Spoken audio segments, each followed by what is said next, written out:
जो सुख नित्य प्रकाश विभू नाम रूप आधार मति न लकै जी मति लकै सो मई शुद्ध अपार अब्दि अपार स्वरूप मम लहरी विष्णु महेश विधिर विचंदा वरुण यम शक्ति धनेश गणेश जा कृपालु सर्वज्ञ को हिय धारत मुनि ध्यान ताको होत उपाधि तै मोमई मिथ्या भान पै जिहि जानई बिन जगत मनहु जेवरि साम न सैबु जग जग जिहि लहै सो हम आपे आप बोध चाहि जाको सुकृति भजत राम निष्काम सो मेरु है आत्मा काकू करू प्रणाम सो मेरु है आत्मा काकू करू प्रणाम। सद्गुरु श्री पंडित पीताम्बर जी महाराज की जय। सद्गुरु श्री साधु निश्चल दास जी महाराज की जय। सद्गुरु श्री शरणबसव स्वामी जी महाराज की जय। जय मंगलम जय नमः पार्वती पति शिव हर हर महादेव। ಎಲ್ಲರಿಗೂ ಶರಣು ಶರಣಾರ್ಥಿ। ಧನ್ಯವಾದಗಳು. ಶುದ್ಧ ಬ್ರಹ್ಮನಿಷ್ಠ ಗುರುಮಾತೆಯರ ಗಮನಗಳು ವಸ್ತು ನಿರ್ದೇಶಕರು ಮಂಗಳವನ್ನ ವಿಸ್ತಾರವಾಗಿ ನುಡಿಸಿದ ಅವರಿಗೂ ಪೂರ್ವಕ ಅಭಿನಂದನೆ. ಈಗ ಪರಮ ಪೂಜ್ಯ ಶುದ್ಧ ಬ್ರಹ್ಮನಿಷ್ಠ ಸದ್ಗುರುಗಳಾದಂತಹ ಶರಣಬಸವ ಮಹಾಸ್ವಾಮೀಜಿಯವರಿಂದ ಮುಖ್ಯ ವಿಚಾರಗಳನ್ನ ನಮಗೆಲ್ಲ ಪ್ರಸ್ತುತಪಡಿಸ್ತಾರೆ. ತಮ್ಮನ್ನ ಆಲಿಸಬೇಕು ಅಂತೇಳಿ ಅನಿಸ್ಕೊಳ್ತೇನೆ.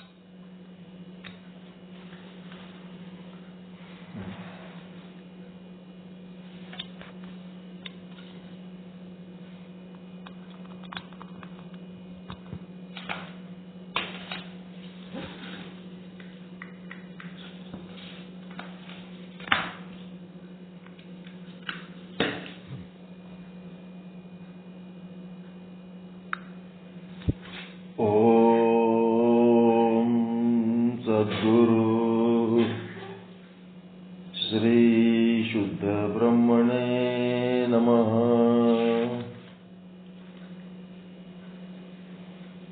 ಸಮಸ್ತ ಶುದ್ಧ ಬ್ರಹ್ಮ ಸ್ವರೂಪರಲ್ಲಿ ಅನಂತ ಅನಂತ ಪ್ರಣಾಮಗಳು.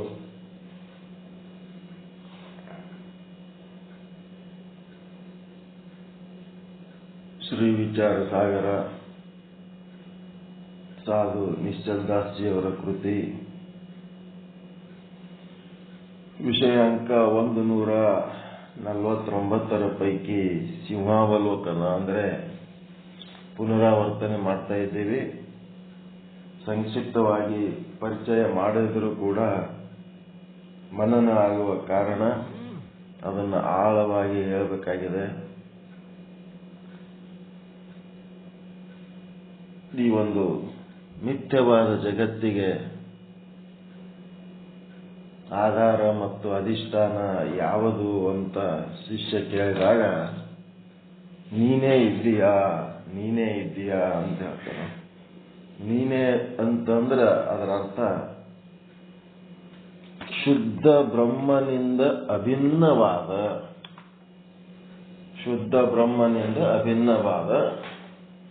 ಪ್ರತ್ಯೇಕಾತ್ಮ ಅಂತಂದ್ರೆ ಮೂರುವರೆ ಶರೀರದ ಒಳಗಿರುವ ಚೇತನ. ಪ್ರತ್ಯಕ್ ಅಂದ್ರೆ ಒಳಗೆ, ಪ್ರಾಕ್ ಅಂದ್ರೆ ಹೊರಗೆ, ಪರಾಗಾತ್ಮ ಅಂದ್ರೆ ಹೊರಗಿರೋದು. ಹೊರಗಿರೋ ಚೇತನ ಅದು ಈಶ್ವರ ಚೇತನ, ಒಳಗಿರೋದು ಜೀವ ಚೇತನ. ಅದಕ್ಕೆ ನೀನು ಅಂತಂದ್ರೆ ಯಾರು ಅಂತಂದ್ರೆ ಈ ಒಂದು ಘಟಾಕಾಶೋಪಾದಿಯಲ್ಲಿ ಇರುವ ಆತ್ಮಕ್ಕ ಏನಂತಾರ, ಶುದ್ಧ ಬ್ರಹ್ಮಾಭಿನ್ನ, ಶುದ್ಧ ಬ್ರಹ್ಮನಿಂದ ಅಭಿನ್ನವಾದ ಪ್ರತ್ಯೇಗಾತ್ಮ ಚೇತನ ಸ್ವರೂಪ ಅಂತ ನೀನೇನದಿಯಲ್ಲ, ನೀನೇ ಅದಕ್ಕೆ ಆಧಾರ ಮತ್ತು ಅಧಿಷ್ಠಾನದಿಯಪ್ಪ ಈ ಅಪಾರವಾದ ಮಿಥ್ಯಾ ಜಗತ್ತಿಗೆ ಅಂತ. ಹಿಂಗೆ ಹೇಳಿದ್ರೆ ನೀನೇ ಅಂದ್ರೆ ನಮ್ಗೆ ಯಾಕೆ ತಿಳಿಬೇಕ್ರಿ ಅಂತ ಶಿಷ್ಯ. ಇದು ಯಾರಿಗೆ ತೋರ್ಲಕತ್ತದ ಜಗತ್ತ? ನೀನು ಶುದ್ಧ ಬ್ರಹ್ಮಾಭಿನ್ನ ಪ್ರತ್ಯೇಗಾತ್ಮ ಚೇತನ ಸ್ವರೂಪ ಅಂತ ನೀನು ಯಾವಾಗ ಅನುಭವ ಮಾಡ್ಕೋತಿದಿ ಆವಾಗ ನೀನು ಬ್ರಹ್ಮನಾಗಿರ್ತಿದಿ. ಮತ್ತೆ ನಿನ್ನ ಕಣ್ಣಿಗೆ ಕಾಣುವ ದೃಶ್ಯ ಎಲ್ಲ ಬ್ರಹ್ಮ ಸ್ವರೂಪ ಆಗಿರ್ತದ. ಮತ್ತೆ ಬ್ರಹ್ಮನನ್ನ ಹೊರತುಪಡಿಸಿ ಯಾರೂ ಇಲ್ಲ, ನೀನು ಇಲ್ಲ, ನಾನು ಇಲ್ಲ, ಯಾವುದೂ ಇಲ್ಲ, ಎಲ್ಲವೂ ಬ್ರಹ್ಮ ಸ್ವರೂಪವಾಗೇ ತೋರ್ತಿರ್ತದೆ ನಿನಗ. ಯಾವಾಗ ನೀನು ಆ ಒಂದು ಬ್ರಹ್ಮ ಸ್ವರೂಪವನ್ನ ಮರ್ತಿ ವಿಸ್ಮೃತಿ ಮಾಡ್ಕೊಂಡಿ ಅಂತಂದಾಗ ನಿನಗೇನು ಅನುಭವ ಆಗ್ಲಕತ್ತಿ ಬಿಡ್ತದ? ಲೌಕಿಕ ಅನುಭವ, ನಾಮ ರೂಪಗಳು, ಶಬ್ದ ಸ್ಪರ್ಶ ರೂಪ ರಸ ಗಂಧಗಳು, ಇವೆಲ್ಲ ನಿನ್ನ ಅನುಭವಕ್ಕೆ ಬರ್ಲಕತ್ತಿ ಬಿಡ್ತವ. ನಿನ್ನ ಸ್ವರೂಪದ ನಿಜವಾದ ನಿನ್ನ ಸ್ವರೂಪದ ವಿಸ್ಮೃತಿ ಆದಾಗ ನೀನು ಲೌಕಿಕ ಸ್ವರೂಪ ಆಗಿರ್ತೀವಿ. ಲೋಕನೂ ಏನಾಗ್ತದ? ಬ್ರಹ್ಮ ಸ್ವರೂಪ ಆಗ್ತದ. ಬ್ರಹ್ಮ ಹೋಗಿ ಬ್ರಹ್ಮ ಸ್ವರೂಪ ಆಗಿ ಅನೇಕ ವಿಧವಾದ ಸುಖ ದುಃಖಾದಿಗಳು, ಕರ್ಮ ಪಾಪ ಪುಣ್ಯ ಏನೆಲ್ಲ ಚಾಲು ಆಗಿಬಿಡ್ತವ. ಈ ದೇಹ ನಾನು, ಹುಟ್ಟಿದವ ನಾನು, ಬದುಕ್ತಾ ಇರೋವ ನಾನು, ಸಾಯೋ ನಾನು, ಬಾಲಕ ಯುವಕ ಮುದುಕ, ಇವೆಲ್ಲ ಅಥವಾ ಬ್ರಹ್ಮನಿಂದ ಭಿನ್ನವಾದ ನಾನಾ ರೀತಿ ಭಾವನೆಗಳು ಉಂಟಾಗ್ತವ. ಅದಕ್ಕೆ ನಾನು ನನ್ನ ಸ್ವರೂಪದಲ್ಲಿದ್ದಾಗ ನನಗೆ ಬ್ರಹ್ಮ ಸ್ವರೂಪ ಕಾಣುತ್ತದ ಅನ್ನುವಂಥದ್ದು ಶಿಷ್ಯನಿಗೆ ಮನವರಿಕೆ ಮಾಡಿಕೊಡ್ತಾರ. ವಿಸ್ಮೃತಿ ಆಗಿದ್ದಕ್ಕೆ ಈ ಮಿಥ್ಯಾ ಜಗತ್ತು ಯಾರಿಗೆ ತೋರ್ತದ? ಯಾವನಿಗೆ ತನ್ನ ಸ್ವರೂಪದ ವಿಸ್ಮೃತಿ ಆಗಿರ್ತದ, ಆತ್ಮ ಸ್ವರೂಪದ, ಕೂಟಸ್ಥ ಸ್ವರೂಪದ, ಚೇತನ ಸ್ವರೂಪದ, ಮತ್ತೆ ಸರ್ವವ್ಯಾಪಕ ಸರ್ವ ಸ್ವರೂಪದ, ಅಖಂಡ ಸ್ವರೂಪದ ಏನು ವಿಸ್ಮೃತಿ ಆಗ್ತದ, ಅವನಿಗೆ ಈ ಮಿಥ್ಯವಾದ ಜಗತ್ತು ತೋರ್ತದ. ಯಾವನು ತನ್ನ ಸ್ವರೂಪದ ಪ್ರಜ್ಞೆಯಲ್ಲೇ ಇರ್ತಾನ, ಸ್ವರೂಪದ ಭಾನದಲ್ಲೇ ಇರ್ತಾನ, ಅವನಿಗೆ ಎಲ್ಲವೂ ಬ್ರಹ್ಮವಾಗಿಯೇ ತೋರ್ತದ ಅಂತ. ಇನ್ನ ಆಳವಾಗಿ ಹೇಳ್ರಿ, ಇದು ಇಷ್ಟೇ ಹೇಳಿದ್ರೆ ಹೆಂಗಾಗ್ತದ? ಅದಕ್ಕೇನು ಹೇಳಿದ್ರು ಅವರು? ಮೊದಲ ದೃಷ್ಟಾಂತ ಮತ್ತು ಸಿದ್ಧಾಂತ ಎರಡನ್ನ ಹೇಳ್ತೀನಿ, ಪ್ಯಾರಲಲ್ ಆಗಿ ತಿಳ್ಕೋ, ಸಮಾನಾಂತರವಾಗಿ ಹೇಳ್ತೀನಿ ತಿಳ್ಕೋ ಅಂತೇಳಿ ಒಂದು ಚಾರ್ಟ್ ಹಾಕಿಸ್ಬಿಡ್ತಾರೆ. ನೀವು ಚಾರ್ಟ್ ಹಾಕೊಂಡ್ಬಿಡ್ರಿ, ಒಂದು ಸೀರಿಯಲ್ ನಂಬರ್ ಹಾಕೊಳ್ರಿ, ಇನ್ನ ಒಂದು ದೃಷ್ಟಾಂತ ಹಾಕೊಳ್ರಿ, ಇನ್ನೊಂದು ಸಿದ್ಧಾಂತ ಹಾಕೊಳ್ರಿ. ಎರಡು ದೊಡ್ಡ ಕಾಲಂಗಳು, ಒಂದು ಸಣ್ಣ ಕಾಲಂ. ನಿನ್ನೆ ಹೇಳಿದೆ, ಆದ್ರೆ ಬರಸ್ರಿ ಅಂತಂದ್ರಿ.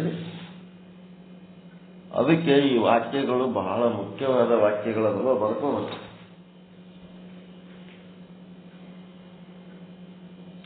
ಸೀರಿಯಲ್ ನಂಬರ್ ಒಂದು ಸಣ್ಣ ಕಾಲಂ ಹಾಕೊಳ್ರಿ, 1 2 3 4 5 6 ಹಾಕೋತ್ ಹೋಗ್ಬೇಕು.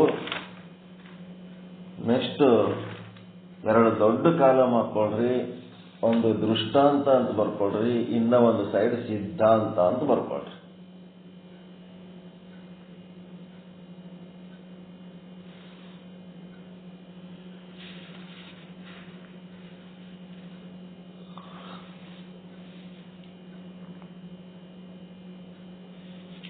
Serial number 1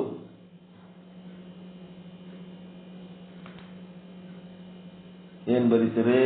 serial number 1 ದೃಷ್ಟಾಂತದೊಳಗ ರಜ್ಜುವಿಗೆ 2 ಸ್ವರೂಪಗಳಿವೆ.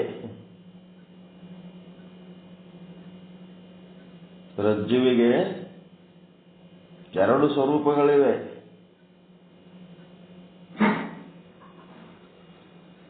ಒಂದನೇದೇನದ? ಒಂದನೇ ಸ್ವರೂಪ ಯಾವುದು? ಒಂದು. ಅದರೊಳಗೆ ಮತ್ತ ಎ ಬಿ ಹಾಕೊಳ್ರಿ. ಅದರೊಳಗೆ ಎ ಮತ್ತು ಬಿ ಹಾಕೊಳ್ರಿ. ಒಂದನೇದು ಸಾಮಾನ್ಯ ಸ್ವರೂಪ. ಇದು ಅಪಾರವಾದ ಮಿಥ್ಯಾ ಜಗತ್ತಿಗೆ ಆಧಾರವಾಗಿದೆ.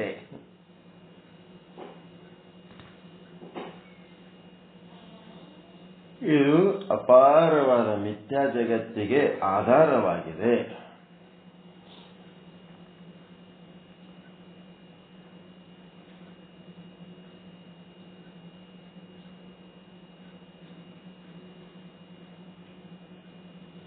ಮತ್ತ ಬಿ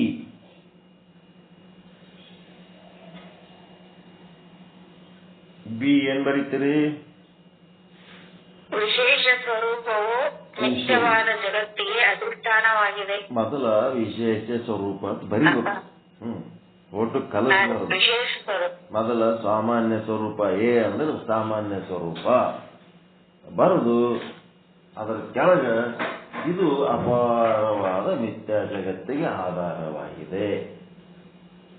ಇದು ಒಂದು ಪಾಯಿಂಟ್. ನೆಕ್ಸ್ಟ್ ಬಿ ವಿಶೇಷ ಸ್ವರೂಪ ಮೊದಲು ಬರಿಬೇಕು. ಬರೆದ ಮೇಲೆ ಅದರ ಕೆಳಗ ಒಂದು ಸಣ್ಣ ಎಕ್ಸ್ಪ್ಲನೇಷನ್, ಇದು ಅಪಾರವಾದ ಮಿಥ್ಯಾ ಜಗತ್ತಿಗೆ ಅಧಿಷ್ಠಾನವಾಗಿದೆ ಅಂತ ಬರೀಬೇಕು.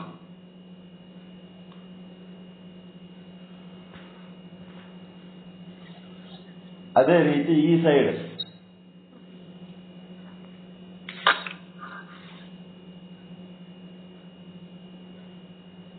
ಚೇತನಕ್ಕೆ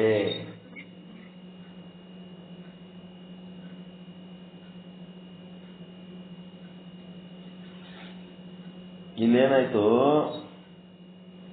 ದೃಷ್ಟಾಂತದೊಳಗ ನಾವು ಏನ್ ಮಾಡಿದೆವು? ಏನ್ ಬರೆದಿರಿ?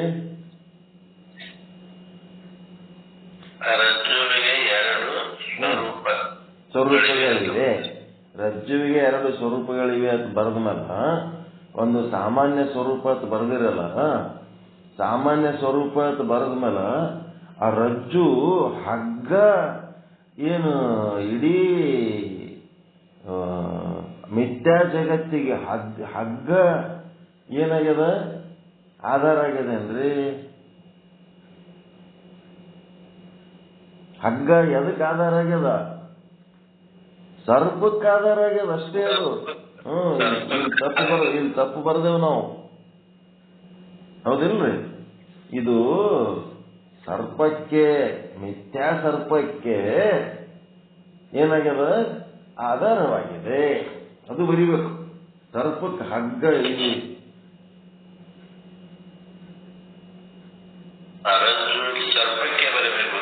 ಸರ್ಪಕ್ಕೆ ಅಂತ ಬರಿಬೇಕ.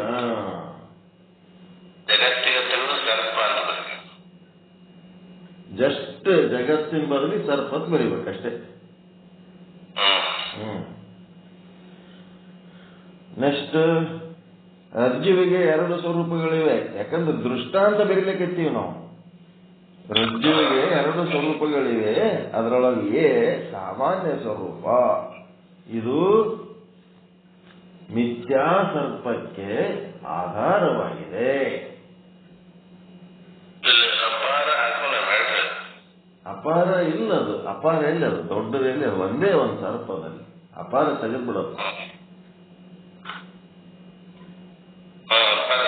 ತೆಗೆದ್ಬಿಡೋದು. ಇದು ಮಿಥ್ಯಾ ಸರ್ಪಕ್ಕೆ ಆಧಾರವಾಗಿದೆ ಅಷ್ಟೇ ಬರುವುದು.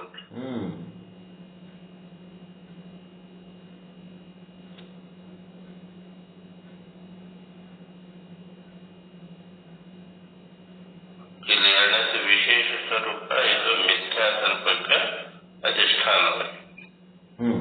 ಇದು ಮಿಥ್ಯಾ ಸರ್ಪ ವಿಶೇಷ ಸ್ವರೂಪ, ಇದು ಮಿಥ್ಯಾ ಸ್ವರೂಪ. ಇದು ಮಿಥ್ಯಾ ಸ್ವರೂಪಕ್ಕೆ ಅಧಿಷ್ಠಾನವಾಗಿದೆ.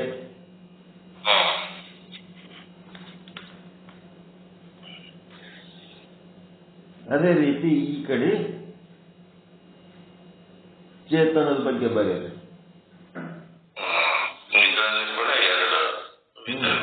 ಚೇತನಕ್ಕೆ 2 ಸ್ವರೂಪಗಳಿವೆ ಇದರಾಗ ಸಿದ್ಧಾಂತದೊಳಗೆ.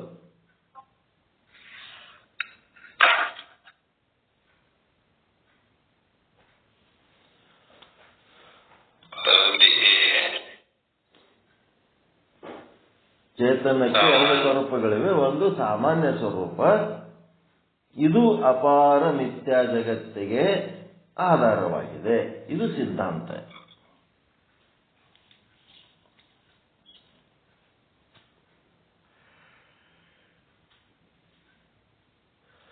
ಹೌದಲ್ರಿ? ಸಿದ್ಧಾಂತದಿಂದ ಈಗ ದೃಷ್ಟಾಂತದೊಳಗೆ ರಜ್ಜು ಸರ್ಪ ಬರ್ದಂಗ ಇಲ್ಲಿ ಚೇತನ ಮತ್ತು ಏನ್ ಮಾಡ್ಬೇಕು, ಜಗತ್ತಂತಂದ್ರೆ ರಜ್ಜು ಇದ್ದಂಗ, ಚೇತನ ಬ್ರಹ್ಮ ಅಂತಂದ್ರೆ ರಜ್ಜು ಹಗ್ಗ ಇದ್ದಂಗ, ಸರ್ಪ ಇದ್ದಂಗ. ಯಾವುದು? ಸಂಸಾರ ಅಥವಾ ಜಗತ್ತು. ಸಂಸಾರ ಅಥವಾ ಜಗತ್ತಂತ ಏನದಲ್ಲ, ಅದು ನಾಮರೂಪಾತ್ಮಕವಾದಂಥದ್ದು ವಸ್ತು. ಅವಿನಾಶಿ ಅಲ್ಲ, ಅದು ವಿನಾಶಿ. ಅದು ಒಂದಿನ ಕೈ ಬಿಟ್ಟು ಹೋಗಲ್ಲ. ಅದೇನದು? ಅಪಾರವಾದ ಮಿಥ್ಯಾ ಜಗತ್ತಿಗೆ ಆಧಾರವಾಗಿದೆ. ಚೇತನಕ್ಕೆ 2 ಸ್ವರೂಪಗಳಿವೆ. ಎ ಸಾಮಾನ್ಯ ಸ್ವರೂಪ, ಇದು ಅಪಾರ ಮಿಥ್ಯಾ ಜಗತ್ತಿಗೆ ಆಧಾರವಾಗಿದೆ. ಬಿ ಏನ್ ಬರೀತೀರಿ? ವಿಶೇಷ ಸ್ವರೂಪ, ಇದು ಅಪಾರವಾದ ಮಿಥ್ಯಾ ಜಗತ್ತಿಗೆ ಅಧಿಷ್ಠಾನವಾಗಿದೆ. ಅಧಿಷ್ಠಾನವಾಗಿದೆ. ಇಷ್ಟು ಬರೆದ್ರೆ ಆಯ್ತು.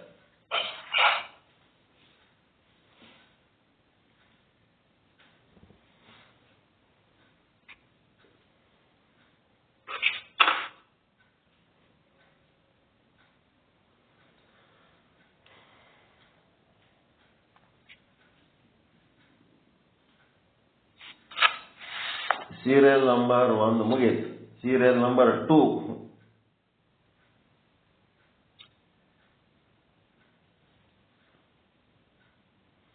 ಸೀರಿಯಲ್ ನಂಬರ್ 2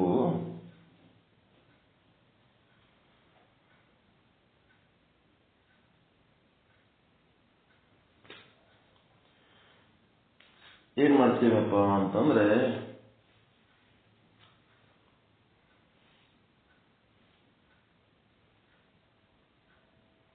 ಭ್ರಾಂತಿ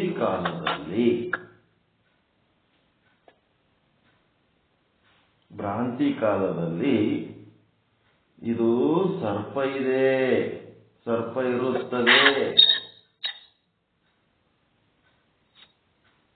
ಭ್ರಾಂತಿ ಕಾಲದಲ್ಲಿ ಅಥವಾ ಅಜ್ಞಾನ ಕಾಲದಲ್ಲಿ, 2ನೇ ಸೀರಿಯಲ್ ನಂಬರ್ 2, ಭ್ರಾಂತಿ ಕಾಲದಲ್ಲಿ ಅಥವಾ ಅಜ್ಞಾನ ಕಾಲದಲ್ಲಿ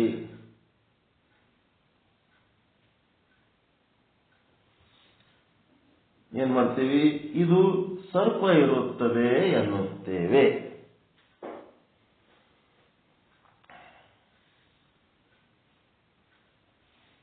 ಮತ್ತು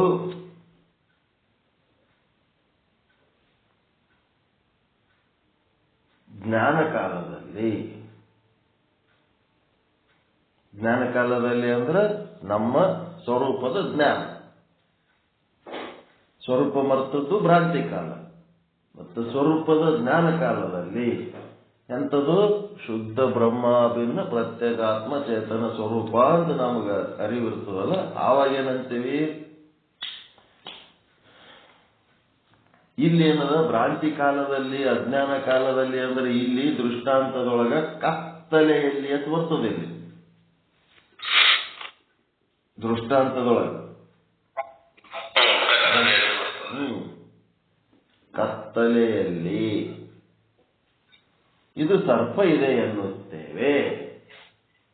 ಭ್ರಾಂತಿ ಕಾಲದಲ್ಲಿ, ಅಜ್ಞಾನ ಕಾಲದಲ್ಲಿ ಅಥವಾ ಕತ್ತಲೆಯಲ್ಲಿ ಇದು ಸರ್ಪ ಇದೆ ಎನ್ನುತ್ತೇವೆ.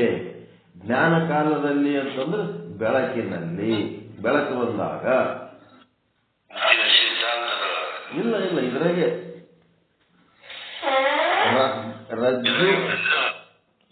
ರಜ್ಜು ಮತ್ತ ಸರ್ಪದ್ದೇ ಇದು. ಈ ಕಡೆ ಇದು ಭ್ರಾಂತಿ ಕಾಲದಲ್ಲಿ, ಅಜ್ಞಾನ ಕಾಲದಲ್ಲಿ ಅಥವಾ ಕತ್ತಲೆಯಲ್ಲಿ ಇದು ಸರ್ಪ ಇದೆ ಇರುತ್ತದೆ ಎನ್ನುತ್ತೇವೆ. ಇದು ಸರ್ಪ ಇರುತ್ತದೆ, ಇದು ಸರ್ಪ ಇದೆ ಎನ್ನುತ್ತೇವೆ.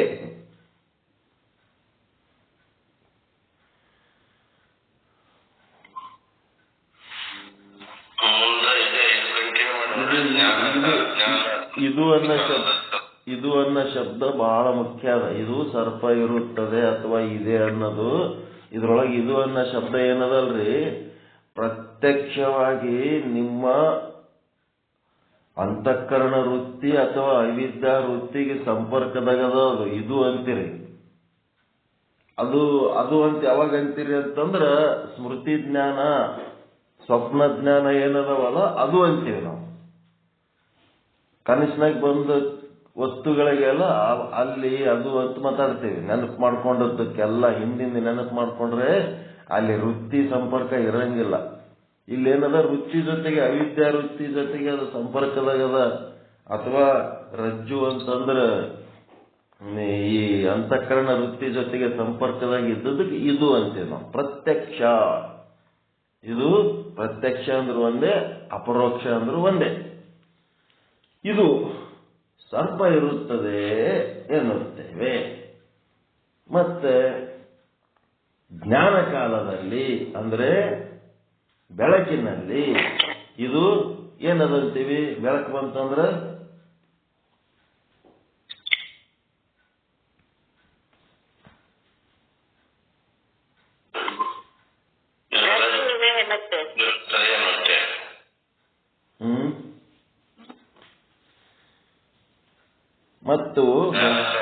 ಮತ್ತು ಜ್ಞಾನ ಕಾಲದಲ್ಲಿ ಅಥವಾ ಬೆಳಕಿನಲ್ಲಿ ಏನಂತೀವಿ ನಾವು, ಇದು ಏನಿದೆ ಅಂತ ಬರಿತೀವಿ. ಇದು ರಜ್ಜು ಇದೆ ಎನ್ನುತ್ತೇವೆ.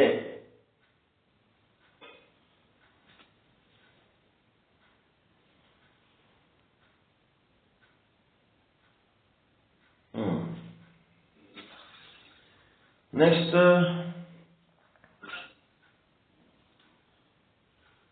ಇದ್ರ ಕೆಳಗೆ ಬರಿಬೇಕು. ಇನ್ನ ದೃಷ್ಟಾಂತದೊಳಗೆ ಬರಿಬೇಕು. ಏನ್ ಬರಿಬೇಕು? ಮೇಲಿನ ಎರಡು ವಾಕ್ಯಗಳಲ್ಲಿ, ಎರಡು ವಾಕ್ಯ ಯಾವುವು? ಇದು ಸರ್ಪ ಇರುತ್ತದೆ ಮತ್ತು ಇದು ರಜ್ಜು ಇರುತ್ತದೆ ಎಂಬ ಮೇಲಿನ ಎರಡು ವಾಕ್ಯಗಳಲ್ಲಿ ಯಾವ ಶಬ್ದ ಸಾಮಾನ್ಯ ಆಗಿದೆ ಇದ್ರಾಗ? ಇದು ಇದು ಎಂಬುವ ಶಬ್ದವು ಸಾಮಾನ್ಯವಾಗಿದೆ.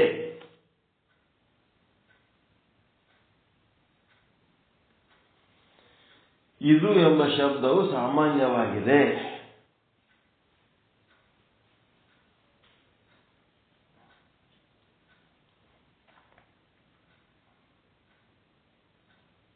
ಇದು ಎಂಬುದರ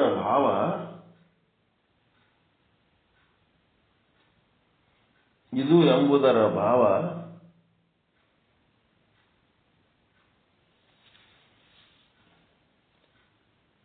ಇದಂ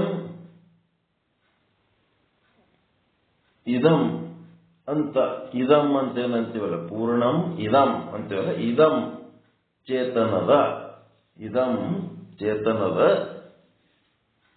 ಸಾಮಾನ್ಯ ಸ್ವರೂಪವಾಗಿದೆ. ಇದಮ್ಮು ಇದು ಚೇತನದ ಸಾಮಾನ್ಯ ಸ್ವರೂಪವಾಗಿದೆ.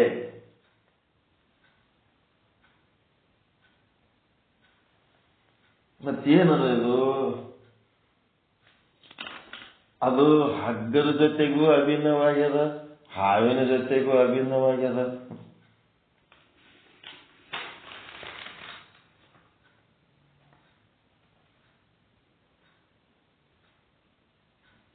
ಹೌದಲ್ಲ?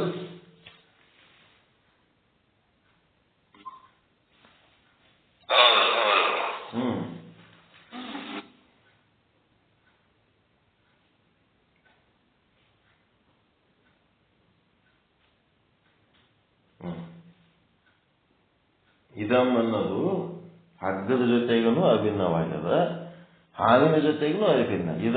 ಇದು ಅಂತೀವಲ್ಲ,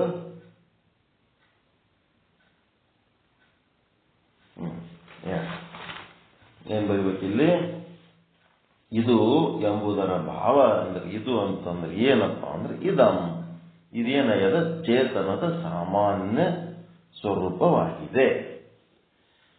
3 ಶಬ್ದಗಳದಾವ. ಇದು ಸರ್ಪ ಇರುತ್ತದೆ, ಇಲ್ಲಿ 3 ಶಬ್ದ. ಇದು ರಜ್ಜು ಇರುತ್ತದೆ, ಅವು 3 ಶಬ್ದ. 6 ಶಬ್ದಗಳಲ್ಲಿ ಇದು ಅನ್ನೋದು 2 ಸಾರಿ ರಿಪೀಟ್ ಆಗ್ಯದ. ಅದರ ಬಗ್ಗೆ ಒಂದು ಎಕ್ಸ್ಪ್ಲನೇಷನ್ ಕೊಟ್ಟರು. ಇದೇ ರೀತಿ ಈ ಕಡೆ ದೃಷ್ಟಾಂತದಾಗ ಬಂದ್ರಿ ಅಂತಂದ್ರೆ ಅದೇ ಸೇಮ್ ಬರಿಬೇಕು. ಈ ಕಡೆ ಏನ್ ಬರೀತೀರಿ? ಮೇಲಿನ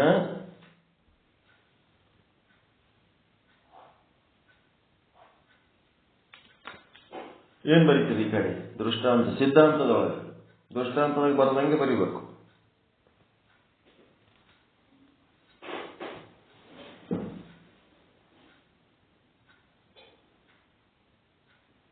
ಏನ್ ಬರೀತೀರಿ? ಮೇಲಿನ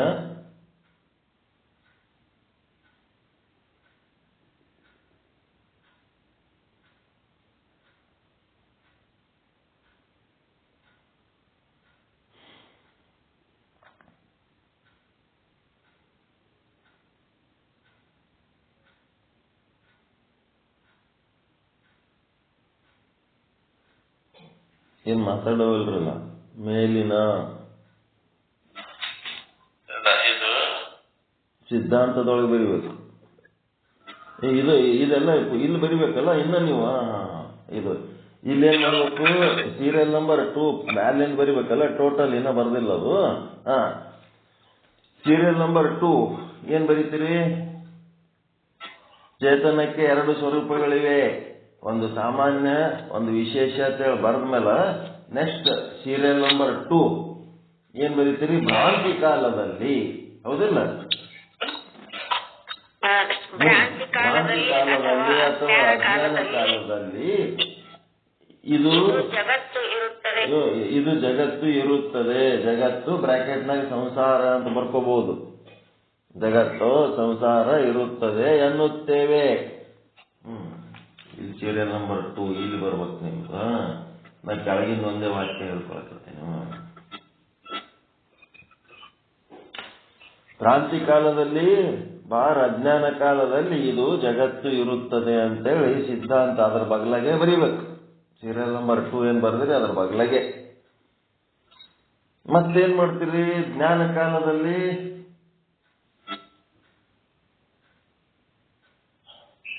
ಇದು ಚೇತನ ಇರುತ್ತದೆ ಎನ್ನುತ್ತೇವೆ. ಜ್ಞಾನ ಕಾಲದಲ್ಲಿ ಅಂತಂದ್ರ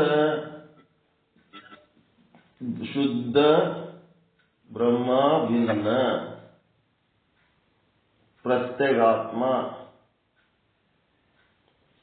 ಸ್ವರೂಪದಲ್ಲಿ ಇದ್ರಿಯಪ್ಪ ಅಂತಂದ್ರೆ, ಜ್ಞಾನ ಕಾಲದಲ್ಲಿ ಅಂತಂದ್ರೆ ನಾನು ಶುದ್ಧ ಬ್ರಹ್ಮವಿನ ಪ್ರತ್ಯೇಗಾತ್ಮ ಚೇತನ ಸ್ವರೂಪನಾಗಿರುವಾಗ ನಾನೇನಂತೀನಿ? ಇದು ಏನದಂತೀನಿ? ಚೇತನ ಇದೆ. ಇದು ಬ್ರಹ್ಮ ಇರುತ್ತದೆ.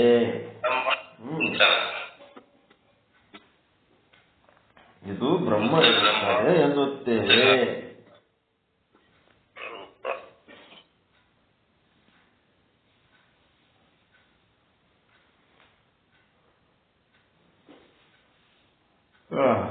ಇವು ಮ್ಯಾಲಿಂದ ಇಷ್ಟು ಬರೆದ್ಮೇಲೆ ಕೆಳಗದ ಮೇಲಿನ 2 ವಾಕ್ಯಗಳಲ್ಲಿ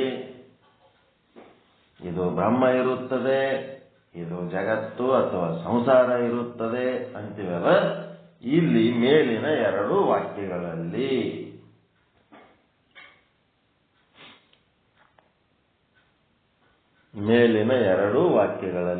ಏನ್ ಬರೀತೀರಿ?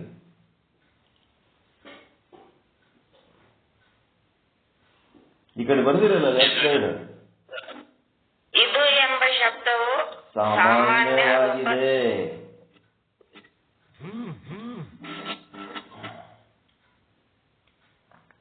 ಇದು ಎಂಬ ಶಬ್ದ ಸಾಮಾನ್ಯವಾಗಿದೆ.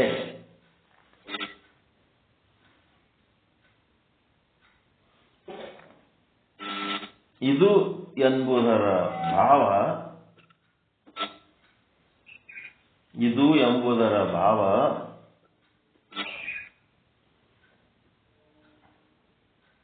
ಇದಂ, ಇದಂ ಅಂತ ಅಂತೀವಲ್ಲ, ಇದು ಎಂಬುದರ ಭಾವ ಇದಂ. ಇದೇನದ ಚೇತನದ ಸದ್ರೂಪ ಬ್ರಹ್ಮವಾಗಿದೆ. ಸದ್ರೂಪ ಚಿದ್ರೂಪ ಅದಲ್ಲ, ಅದು ಇದು. ಇದಂ ಅಂತೇನಂತೀವಲ್ಲ, ಚೇತನದ ಸದ್ರೂಪ ಬ್ರಹ್ಮವಾಗಿದೆ. ಸದ್ರೂಪ ಎರಡುದ್ರಾಗ ಇರೋದು, ಎಲ್ಲಾ ಕಡೆ ಇರೋದು, ಅಣುರೇಣು ತೃಣ ಕಾಷ್ಟ, ಸತ್ತದ್ರಾಗ, ಜೀವಂತಿದ್ದುದ್ರಾಗ, ಆಕಾರದಾಗ, ನಿರಾಕಾರದಾಗ, ಎಲ್ಲದ್ರಾಗ ಇರೋದು.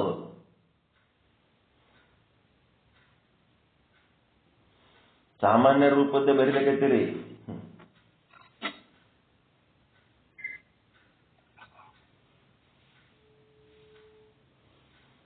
ಇದು ಎಂಬುದರ ಭಾವ ಚೇತನದ ಸಾಮಾನ್ಯ ಸ್ವರೂಪವಾಗಿದೆ, ಸದ್ರೂಪ ಬ್ರಹ್ಮವಾಗಿದೆ.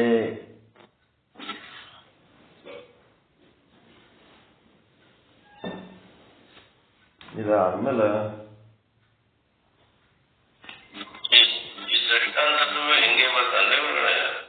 ಏನ್ರಿ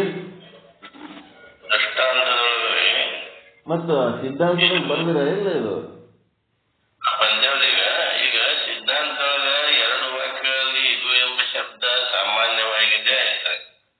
ಇದು ಎಂಬುದರ ಭಾವ ಇದಂ ಅಂತ ಚೇತನದ ಸದ್ರೂಪ ಬ್ರಹ್ಮವಾಗಿದೆ. ಎಲ್ಲಿ ಬರೆದ್ರಿ ಅದು? ಸಿದ್ಧಾಂತದಾಗ ಬರಿಬೇಕಲ್ಲ. ಮೇಲಿನ ಈಗ ದೃಷ್ಟಾಂತದೊಳಗ ಮೇಲಿನ ಎರಡು ವಾಕ್ಯಗಳಲ್ಲಿ ಇದು ಎಂಬ ಶಬ್ದ ಸಾಮಾನ್ಯವಾಗಿದೆ ಅನ್ನೋದು ಸೇಮ್ ಈ ಕಡೆನೂ ಬರಿಬೇಕಲ್ಲ. ದೃಷ್ಟಾಂತ ಸಿದ್ಧಾಂತ ಎರಡದರಾಗೂ ಸೇಮ್ ಬರಿಬೇಕು. ಮತ್ತ ಈ ಕಡೆ ದೃಷ್ಟಾಂತದ ಕೆಳಗೇನ್ ಬರಿಬೇಕು? ಇದು ಎಂಬುದರ ಭಾವ ಇದಂ ಚೇತನದ ಸಾಮಾನ್ಯ ಸ್ವರೂಪವಾಗಿದೆ ಅಂತ ಇಲ್ಲಿ ಬರಿಬೇಕು. ಮತ್ತ ಇಲ್ಲೇನ್ ಬರಿಬೇಕು? ಇದು ಎಂಬುದರ ಭಾವ ಚೇತನದ ಸಾಮಾನ್ಯ ಸ್ವರೂಪವಾಗಿದೆ ಬರೆದು ಸದ್ರೂಪ ಬ್ರಹ್ಮವಾಗಿದೆ. ಸದ್ರೂಪ ಬ್ರಹ್ಮವಾಗಿದೆ. ಸಾಮಾನ್ಯವಾಗಿರೋದು ಅದು ಸದ್ರೂಪ ಬ್ರಹ್ಮ. ಈ ಕಡೆ ಏನದ? ರಜ್ಜು ಉಪಹಿತ ಚೇತನವಾಗಿದೆ. ಈ ಕಡೆ ಸದ್ರೂಪ ಬ್ರಹ್ಮ ಬರೆದ್ರೆ ಇಲ್ಲಿ ರಜ್ಜು ಉಪಹಿತ ಚೇತನ. ಅದು ಸರ್ಪ ಇದ್ದಾಗನು ರಜ್ಜು ಉಪಹಿತ ಚೇತನನೇ ಅದ, ರಜ್ಜು ಇದ್ದಾಗನು ರಜ್ಜು ಉಪಹಿತ ಚೇತನ ಅದ. ರಜ್ಜು ಉಪಹಿತ ಚೇತನ ಆದಂದಕ್ಕೆ ಅಲ್ಲಿ ರಜ್ಜು ಆದ. ರಜ್ಜು ಇದ್ದದ್ದಕ್ಕೆ ಏನಾಗ್ಯದ? ಅದು ಸರ್ಪ ಆಗಿ ತೋರ್ಲಿಕ್ಕತ್ತದ ಕತ್ತಲಿದ್ದಕ್ಕ. ಹಂಗ ಇಲ್ಲಿನೂ ಕೂಡ ಏನಾಗ್ಯದ? ಅಜ್ಞಾನ ಕಾಲದಲ್ಲಿ ನಿಮಗೆ ಜಗತ್ತಾಗಿ ತೋರುವಾಗನು ಅದೇನದ? ಸಾಕ್ಷಿ ಚೇತನನೇ ಆದ, ಬ್ರಹ್ಮಚೇತನನೇ ಆದ. ಮತ್ತ ಜ್ಞಾನ ಕಾಲದಲ್ಲಿ ನಿಮಗ ಬ್ರಹ್ಮವಾಗಿ ತೋರುವಾಗನು ಅದು ಸಾಕ್ಷಿ ಚೇತನನೇ ಆದ. ಎರಡೂ ಕಾಲದಲ್ಲಿ ಆ ಚೇತನ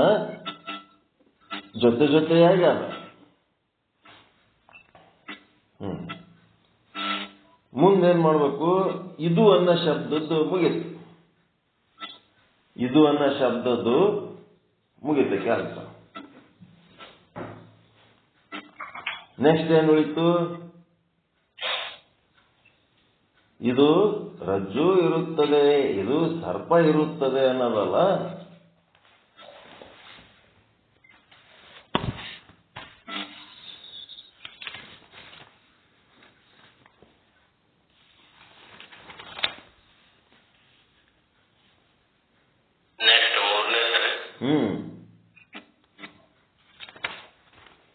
ನೆಕ್ಸ್ಟ್ ಮೂರನೇದ್ದು.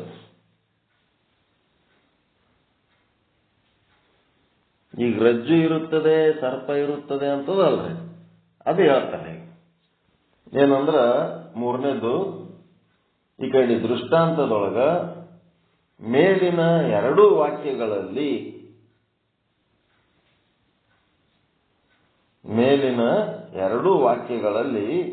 ಇರುತ್ತದೆ ಎಂಬ ಶಬ್ದ ಸಾಮಾನ್ಯವಾಗಿದೆ.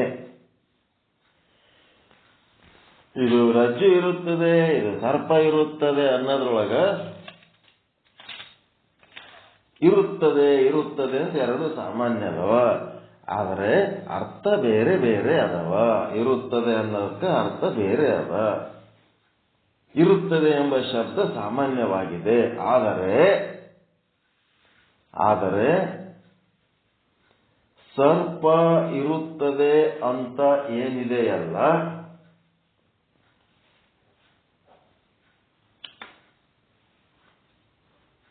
ಸರ್ಪ ಇರುತ್ತದೆ ಅಂತ ಏನಿದೆಯಲ್ಲ, ಅಲ್ಲಿ ಸರ್ಪದ ತೋರಿಕೆಯ ಮಾತ್ರ ಇದೆ.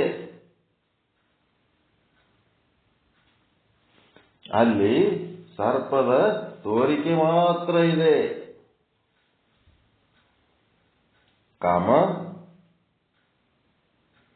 ಸರ್ಪಕ್ಕೆ ಇರುವಿಕೆ ಇಲ್ಲ. ಸರ್ಪಕ್ಕೆ ಇರುವಿಕೆ ಇಲ್ಲ.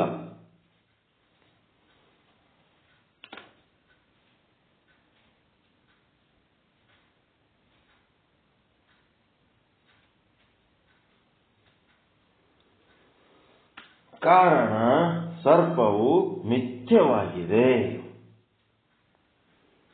ಕಾರಣ ಸರ್ಪವು ಮಿಥ್ಯವಾಗಿದೆ ಅಂದ್ರೆ ಭ್ರಾಂತಿಜನ್ಯವಾಗಿದೆ. ಕತ್ತಲದಾಗ ಭ್ರಾಂತಿ ಭ್ರಮೆ ಏನಾಗ್ಯದಲ್ಲ, ಅದರಿಂದ ಸರ್ಪ ಹುಟ್ಟ್ಯದ.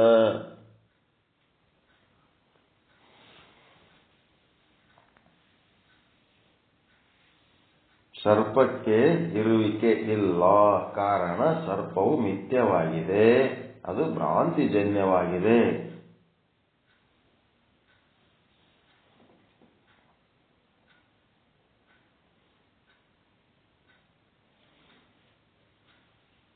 ಮೇಲಿನ ಎರಡು ವಾಕ್ಯಗಳಲ್ಲಿ ಇರುತ್ತದೆ ಎಂಬ ಶಬ್ದವು ಸಾಮಾನ್ಯವಾಗಿದೆ.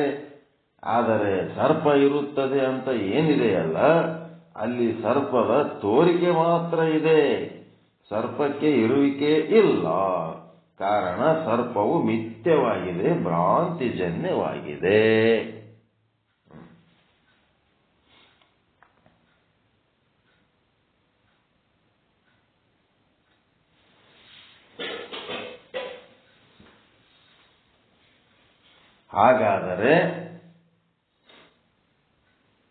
ಹಾಗಾದರೆ ಮಿಥ್ಯಾ ಸರ್ಪದ ಇರುವಿಕೆ ಎಲ್ಲಿದೆ ಅಂತ ಕೇಳಿದರೆ, ಸರ್ಪಕ್ಕೆ ಇರುವಿಕೆ ಇಲ್ಲ, ಬರೀ ತೋರುವಿಕೆ ಆದಂತಂದ್ರ ಅದು ಆದಲ್ಲ. ಮತ್ತ ಇರುವಿಕೆಯಲ್ಲಿನೂ ಅದ. ಮತ್ತ ನಮ್ಗೆ ಅಂಜಿಸ್ಲಕ್ಕತ್ತದದು. ಇರುವಿಕೆ ಇಲ್ಲ ಅಂತಂದ್ರೆ ಅಂಜಿಕೆ ಯಾಕೆ ಬರ್ತಿತ್ತು? ಇರುವಿಕೆ ಆದ. ಆದರೆ ಮಿಥ್ಯವಾದ ಸರ್ಪದ ಇರುವಿಕೆ ಎಲ್ಲಿದೆ ಅಂತ ಕೇಳಿದರೆ, ಅದು ಸತ್ಯವಾದ ರಜ್ಜುವಿನಲ್ಲೇ ಇದೆ. ತೋರಿಕೆಯಲ್ಲಿ ಸರ್ಪ, ಇರುವಿಕೆಯಲ್ಲಿ ರಜ್ಜು. ಹಾಗಾದರೆ ಮಿಥ್ಯಾ ಸರ್ಪದ ಇರುವಿಕೆ ಎಲ್ಲಿದೆ ಅಂತ ಕೇಳಿದರೆ, ಅದು ರಜ್ಜುವಿನಲ್ಲೇ ಇದೆ. ರಜ್ಜುವಿನಲ್ಲೇ ತೋರ್ತಾ ಇದೆ.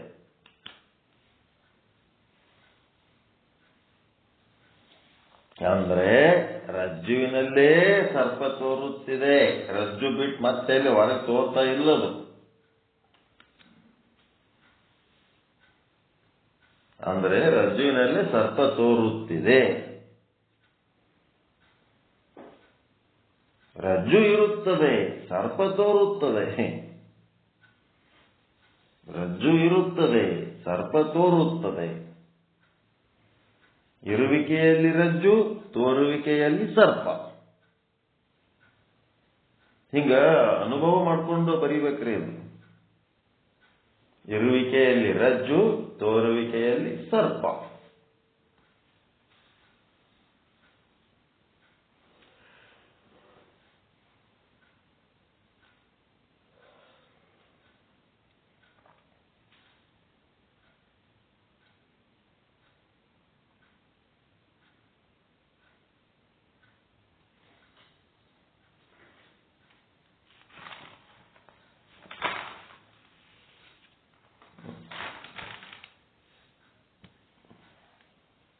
ಇದು ತಿಳಿತಾ ದೃಷ್ಟಾಂತ ತಿಳ್ಕೊಳ್ಳೋದು, ಸಿದ್ಧಾಂತ ಅನುಭವಿಸೋದು. ದೃಷ್ಟಾಂತ ತಿಳ್ಕೊಳಕಿರೋದು, ಸಿದ್ಧಾಂತ ಏನದ ಅನುಭವಿಸ್ಲಿಕ್ಕದ. ಅದು ಸಿದ್ಧಾಂತನ ತಿಳ್ಕೊಂಡಕ್ಕೆ ಯಾರಿಗಿರ ತಿಳಿಸ್ಲಕ್ ಹೋಗೋದಿಲ್ಲ.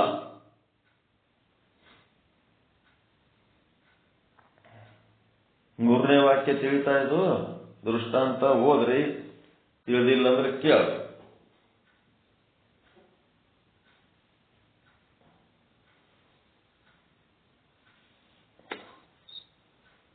ಮೇಲಿನ ಎರಡು ವಾಕ್ಯಗಳಲ್ಲಿ ಇರುತ್ತದೆ ಇರುತ್ತದೆ ಎಂಬ ಶಬ್ದ ಸಾಮಾನ್ಯವಾಗಿದೆ.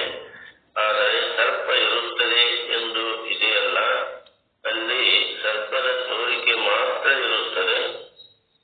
ಆ ಸರ್ಪಕ್ಕೆ ಇರುವಿಕೆ ಇಲ್ಲ, ಕಾರಣ ಸರ್ಪವು ಮಿಥ್ಯವಾಗಿದೆ, ಅಂದ್ರೆ ಭ್ರಾಂತಿಜನ್ಯವಾಗಿದೆ.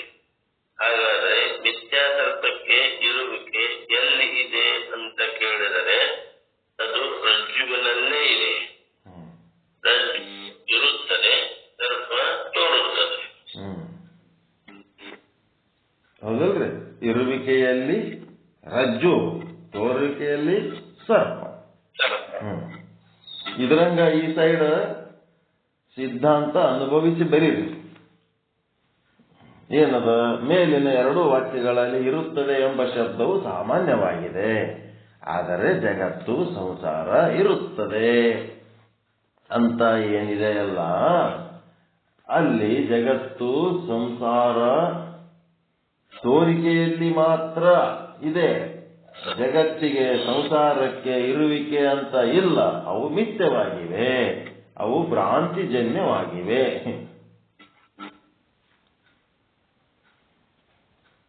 ಹಾಗಾದರೆ ಮಿಥ್ಯಾ ಜಗತ್ತು ಸಂಸಾರದ ಇರುವಿಕೆ ಎಲ್ಲಿದೆ ಅಂತ ಕೇಳಿದ್ರೆ ಅದು ಬ್ರಹ್ಮದಲ್ಲೇ ಇದೆ. ಆಧಾರ ಆಗ್ಯದ, ಬ್ರಹ್ಮನೇ ಅದಕ್ಕೆ ಆಧಾರ ಆಗ್ಯದ. ಮತ್ತೇನು? ಬ್ರಹ್ಮದಲ್ಲೇ ಇದೆ, ಬ್ರಹ್ಮದಲ್ಲಿಯೇ ಜಗತ್ತು ತೋರುತ್ತಿದೆ. ಜಗತ್ತು ಸಂಸಾರ ತೋರುತ್ತಿದೆ, ಬ್ರಹ್ಮವೇ ಇರುತ್ತದೆ. ಇರುವಿಕೆಯಲ್ಲಿ ಬ್ರಹ್ಮ, ತೋರುವಿಕೆಯಲ್ಲಿ ಜಗತ್ತು ಸಂಸಾರ. ಇದು ಅನುಭವಿಸಿ ಬರೀಬೇಕದು.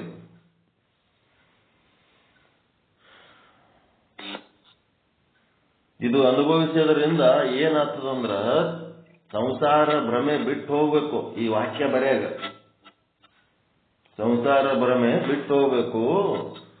ಬ್ರಹ್ಮದ ಭಾನ ಏನಾಗಬೇಕು? ಬಲಿಷ್ಠ ಆಗ್ಬೇಕು. ಇದು ಹೆಂಗದ ಹಂಗೆ ಬರಿಬೇಕಿಲ್ಲ, ಬರದಕ್ಕೆ ಹೇಳ್ರಿ. ಬರೆದು ಅನುಭವಿಸಿ, ಅನುಭವ ವಾಕ್ಯ ಇದು. ಸಿದ್ಧಾಂತ ಮೂರನೇದ್ದು.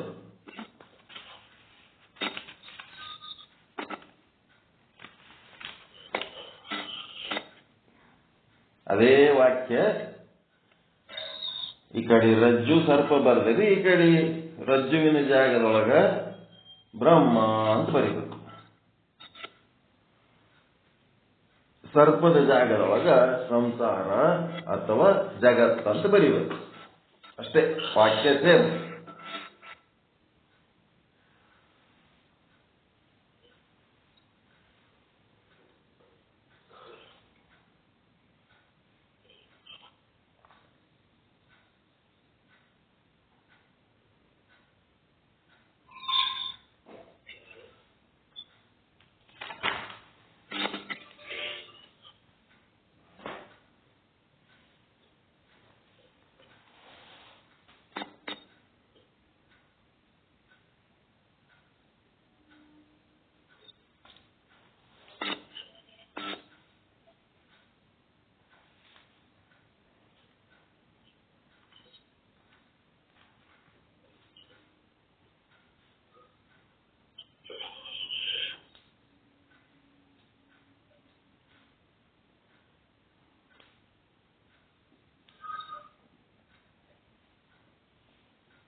ಇದು ಜಗತ್ತಪ್ಪ ಬ್ರಹ್ಮದಲ್ಲಿ ಇರುವಿಕೆ ಅದರಲ್ಲೇ ಬರ್ದಿವಲ್ಲ, ಎಲ್ಲ ಬರಿಬೇಕಲ್ಲ. ಈ ಕಡೆ ಹೆಂಗ್ ಬರ್ದಿರಿ ಹೆಂಗ? ರಜ್ಜು ಎಲ್ಲಿ ತೋರ್ತಾ ಇದೆ ಅಂದ್ರೆ ಸರ್ಪ ಎಲ್ಲಿ ತೋರ್ತಾ ರಜ್ಜುವಿನಲ್ಲೇ ತೋರುತ್ತಿದೆ, ಅದರ ಇರುವಿಕೆ ರಜ್ಜುವಿನಲ್ಲೇ ಅದ ಅಂತ ಹೇಳಕ್ಕೆ ಬರ್ದಿವಲ್ಲ. ಈ ಕಡೆ ಹೆಂಗ್ ಬರ್ದಿವಿ ಹಂಗೆ ಈ ಕಡೆ ಸೇಮ್ ಬರ್ಕೋಬೇಕು.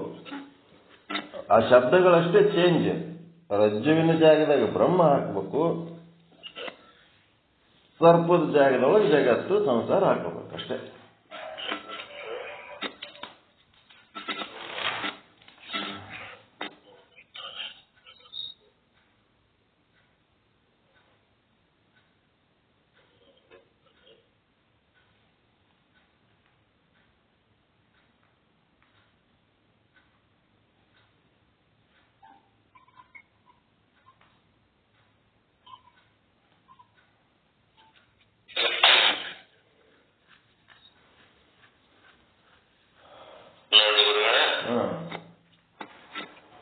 ಮೇಲಿನ ವಾಕ್ಯಗಳಲ್ಲಿ ಇರುತ್ತದೆ ಇರುತ್ತದೆ ಎಂಬ ಶಬ್ದ ಸಾಮಾನ್ಯವಾಗಿದೆ. ಶಬ್ದವು ಎಂದು ಇದೆಯಲ್ಲ, ಅಲ್ಲಿ ಜಗತ್ತಿನ ತೋರುವಿಕೆ ಮಾತ್ರ ಇದೆ. ಜಗತ್ತು ತೋರುವಿಕೆಯಲ್ಲಿ ಮಾತ್ರ ಇದೆ. ಜಗತ್ತು ಸಂಸಾರ ತೋರುವಿಕೆಯಲ್ಲಿ ಮಾತ್ರ ಇದೆ. ಜಗತ್ತಿಗೆ ಇರುವಿಕೆ ಇಲ್ಲ, ಕಾರಣ ಜಗತ್ತು ಮಿಥ್ಯವಾಗಿದೆ.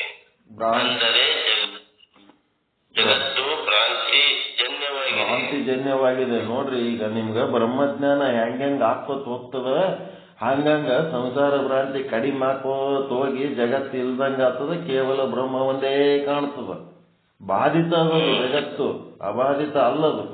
ಜ್ಞಾನ ಬತ್ತು ಅಂತಂದ್ರೆ ಬಾಧೆ ಒಳಗಾಗ್ತದೆ. ಜ್ಞಾನ ಇಲ್ಲದಕ್ಕೆ ಜಗತ್ತೇ ಸತ್ಯ. ಅಜ್ಞಾನಿಗೆ ಜಗತ್ತೇ ಸತ್ಯ, ಜ್ಞಾನಿಗೆ ಜಗತ್ತು ಮಿಥ್ಯೆ ಹಾಕೋತ ಹೋಗ್ತದೆ, ಬ್ರಹ್ಮ ಸತ್ಯ ಹಾಕೋತ ಹೋಗ್ತದೆ.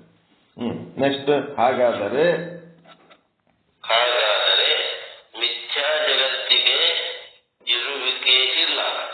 ಮಿಥ್ಯಾ ಜಗತ್ತು ಸಂಸಾರದ ಇರುವಿಕೆ ಎಲ್ಲಿದೆ ಅಂತ ಕೇಳಿದರೆ, ಇರುವಿಕೆ ಇಲ್ಲ, ಅದು ಮಿಥ್ಯವಾಗಿದೆ, ಭ್ರಾಂತಿಜನ್ಯವಾಗಿದೆ, ಮುಗಿತದು. ಮುಗಿದ್ಮೇಲೆ ಮುಂದೆ ಮಿಥ್ಯಾ ಜಗತ್ತಿಗೆ ಇರುವಿಕೆ ಎಲ್ಲಿದೆ ಅಂತ ಕೇಳಿದ್ರೆ, ಮಿಥ್ಯಾ ಜಗತ್ತಿಗೆ ಇರುವಿಕೆ ಎಲ್ಲಿ? ಬ್ರಹ್ಮನಲ್ಲಿಯೇ ಇದೆ. ಬ್ರಹ್ಮನಲ್ಲೇ ಇದೆ ಜಗತ್ತು ತೋರುತ್ತದೆ. ಬ್ರಹ್ಮದಲ್ಲಿಯೇ ಜಗತ್ತು ತೋರುತ್ತೆ. ಅದಕ್ಕೆ ಜಗತ್ತು ಸಂಸಾರ ತೋರುತ್ತಿದೆ, ಬ್ರಹ್ಮವೇ ಇರುತ್ತದೆ. ಅಲ್ಲಿ ಬ್ರಹ್ಮನೇ ಅದ. ಜಗತ್ತು ಸಂಸಾರ ಅನ್ನೋದು ಇಲ್ಲ, ಅಲ್ಲಿ ಇರೋದು ಬ್ರಹ್ಮನೇ ಅದ. ಅದಕ್ಕೆ ಇರುವಿಕೆಯಲ್ಲಿ ಬ್ರಹ್ಮ, ತೋರುವಿಕೆಯಲ್ಲಿ ಜಗತ್ತು ಸಂಸಾರ. ಅಷ್ಟೇ. ಅನುಭವಕ್ಕೆ ಬಂತ ಇದು? ನಾವು ನೋಡ್ರಿ, ಮೇಲಿನ 2 ವಾಕ್ಯಗಳಲ್ಲಿ ಇರುತ್ತದೆ ಎಂಬ ಶಬ್ದವು ಸಾಮಾನ್ಯವಾಗಿದೆ. ಆದರೆ ಜಗತ್ತು ಅಂದ್ರೆ ಸಂಸಾರ ಇರುತ್ತದೆ ಎಂದಾಗ ಜಗತ್ತಿನ ತೋರಿಕೆಯಲ್ಲಿ ಮಾತ್ರ ಇದೆ. ಜಗತ್ತು ತೋರಿಕೆಯಲ್ಲಿ ಮಾತ್ರ ಇದೆ, ಜಗತ್ತಿನ ಅಲ್ಲ. ಜಗತ್ತು ತೋರಿಕೆಯಲ್ಲಿ ಮಾತ್ರ ಇದೆ. ಜಗತ್ತಿನ ಅಂದ್ರೆ ಜಗತ್ತು ತೋರುವಿಕೆಯಲ್ಲಿ ಮಾತ್ರ ಇದೆ, ಜಗತ್ತಿಗೆ ಇರುವಿಕೆ ಇಲ್ಲ. ಕಾರಣ ಜಗತ್ತು ಮಿಥ್ಯವಾಗಿದೆ. ಅಂದರೆ ಜಗತ್ತು ಭ್ರಾಂತಿಜನ್ಯವಾಗಿದೆ. ಹಾಗಾದರೆ ಮಿಥ್ಯಾ ಜಗತ್ತಿನ ಇರುವಿಕೆ ಎಲ್ಲಿದೆ ಎಂದರೆ ಅದು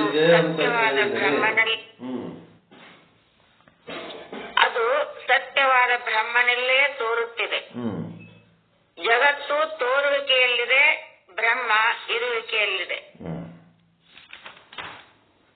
ಅಲ್ಲಿರೋದು ಬ್ರಹ್ಮನೇ ಅವ, ತೋರಿಕೆಯಲ್ಲಿ ಜಗತ್ತದ. ಜಗತ್ತಂತ ಯಾಕೆ ತೋರ್ಲಕತ್ತದ ಅಂತಂದ್ರ ನಮಗ್ ಭ್ರಾಂತಿ ಇರ್ತದ. ಸಂಸಾರ ಭ್ರಾಂತಿ, ಜಗತ್ ಭ್ರಾಂತಿ, ದೇಹ ಭ್ರಾಂತಿ, ಇವೆಲ್ಲ ನಾನು ನನ್ನದು ಅಂತ ಏನದಲ್ಲ, ಅದರ ಸಲುವಾಗಿ ಇದು ನನಗೆ ತೋರ್ಲಿಕ್ಕತ್ತದ ಅಷ್ಟೇ.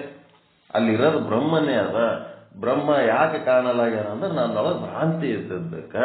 ನಾನು ಯಾವಾಗ ಭ್ರಾಂತಿಯಿಂದ ಮುಕ್ತ ಆಗ್ತೀನಿ, ಚೆನ್ನಾಗಿ ಇದನ್ನು ಅರ್ಥ ಮಾಡಿಕೊಂಡು ನಾನು ಶುದ್ಧ ಬ್ರಹ್ಮಾಭಿನ್ನ ಪ್ರತ್ಯೇಗಾತ್ಮ ಸ್ವರೂಪ ಅಂತ ನಾನು ಯಾವಾಗ ತಿಳ್ಕೊತೀನಿ, ಅವಾಗ ನನಗೆಲ್ಲ ಬ್ರಹ್ಮ ಸ್ವರೂಪನೇ ಆಗಿ ಕಾಣ್ತದ. ಇರುವಿಕೆಯ ಬ್ರಹ್ಮ ನಾನು ಬ್ರಹ್ಮನಾದಾಗ ಕಾಣುತ್ತದೆ. ನನ್ನ ಭ್ರಮೆಯಲ್ಲಿದ್ದಾಗ ತೋರಿಕೆಯ ಜಗತ್ತು ಕಾಣುತ್ತದೆ. ಇದೇ ಅನುಭವಿಸಬೇಕಾದಂತ ಸತ್ಯ.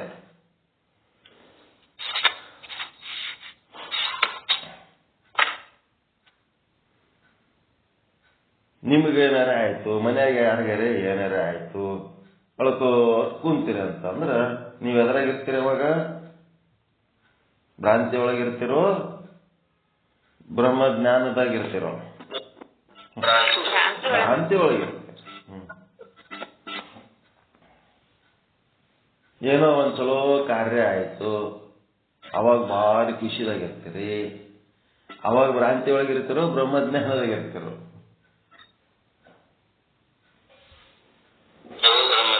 ಬ್ರಹ್ಮಜ್ಞಾನ ಅಲ್ಲ, ಭ್ರಾಂತಿನಾಗೆ. ಸುಖ ದುಃಖ ಎರಡು ಭ್ರಾಂತಿನೇ.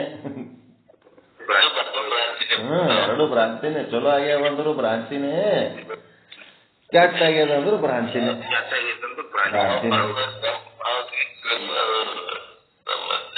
ಅದಕ್ಕೆ ಸಿದ್ದೇಶ್ವರ ಸ್ವಾಮಿಗಳು ಏನ್ ಮಾಡಿದ್ರು? ಸುಖ ಇಲ್ಲ, ದುಃಖ ಇಲ್ಲ, ಜ್ಞಾನ ಇಲ್ಲ, ಅಜ್ಞಾನ ಇಲ್ಲ, ಸತ್ಯ ಇಲ್ಲ, ಅಸತ್ಯ ಇಲ್ಲ, ಏನೇನು ಇಲ್ಲ ಇಲ್ಲ ಇಲ್ಲ ಅನ್ಕೋತ ಹೋಗ್ಬಿಟ್ರು ಅವ್ರು ಲಾಸ್ಟಿಗೆ. ಯಾವುದು ಇಲ್ಲ, ಇಲ್ಲದ್ದು. ನೆಕ್ಸ್ಟ್ ಸೀರಿಯಲ್ ನಂಬರ್ ಏನ್ ಬರ್ಕೊತೀರಿ?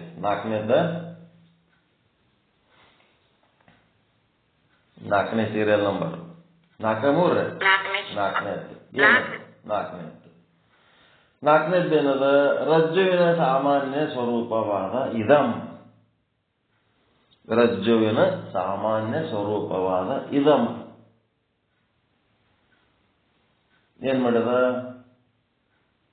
ರಜ್ಜುವಿನ ಸಾಮಾನ್ಯ ಸ್ವರೂಪವಾದ ಇದಂ ಭ್ರಾಂತಿ ಕಾಲದಲ್ಲಿ ಮಿಥ್ಯಾ ಸರ್ಪದೊಡನೆಯೂ ಇದಂ ಏನ್ ಮಾಡ್ತದ? ಇದು ಭ್ರಾಂತಿ ಕಾಲದಲ್ಲಿ ಮಿಥ್ಯಾ ಸರ್ಪದೊಡನೆಯೂ ಮತ್ತು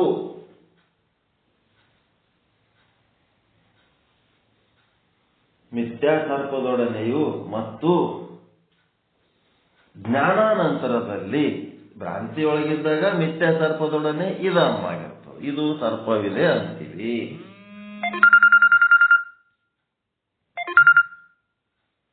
ಮತ್ತ ಅದೇ ಮುಂದೇನ್ ಮಾಡ್ತದ? ಜ್ಞಾನಾನಂತರ ಸತ್ಯವಾದ ರಜ್ಜುವಿನೊಡನೆಯೂ ಅಭಿನ್ನವಾಗಿ ತೋರುವ ಕಾರಣ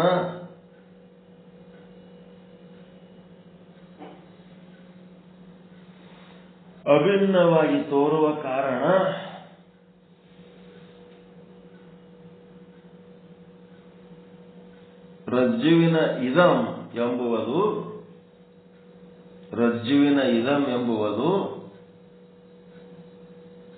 ರಜ್ಜುವಿನ ಸಾಮಾನ್ಯ ಸ್ವರೂಪ ಎನ್ನಿಸಿಕೊಳ್ಳುತ್ತದೆ.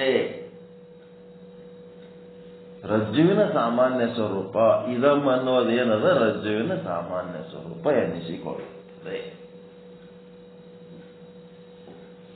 ರಜ್ಜುವಿನ ಇದಂ ಎನ್ನುವುದು ರಜ್ಜುವಿನ ಸಾಮಾನ್ಯ ಸ್ವರೂಪ ಎನ್ನಿಸಿಕೊಳ್ಳುತ್ತದೆ.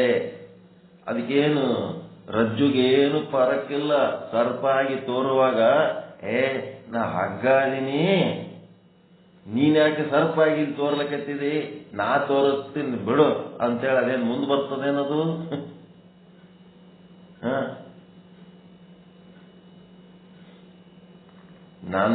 ನಾನ್ ತೋರ್ಬೇಕಿಲ್ಲಿ ಹಗ್ಗ ಅದೀನಿ ಅಂತೇಳಿ ನೀನ್ ಯಾಕೆ ತೋರ್ಲಕತ್ತಿದ್ದೆ ಅಂತ ಹೇಳಕ್ಕೆ ಮುಂದೆ ಬರ್ತದೇನ್ರಿ?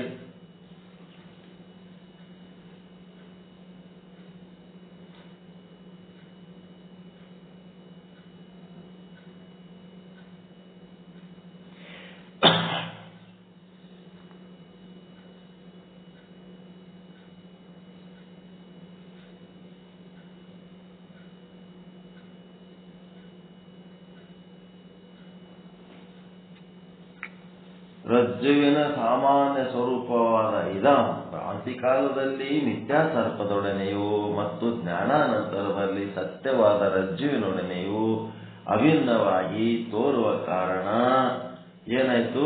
ಇದಂ ಎಂಬುವುದು ಸಾಮಾನ್ಯ ಸ್ವರೂಪ ಎನ್ನಿಸಿಕೊಳ್ಳುತ್ತದೆ. ಇದಂ ಅಂತ ಅಲ್ಲಿ ಏನದಲ್ಲ, ಅದು ಸಾಮಾನ್ಯ ಸ್ವರೂಪ ಎನ್ನಿಸಿಕೊಳ್ಳುತ್ತದೆ. ಅದರ ಕೆಳಗೆ ಸೀರಿಯಲ್ ನಂಬರ್ 5 ಬರೆದು ಬಿಡ್ರಿ.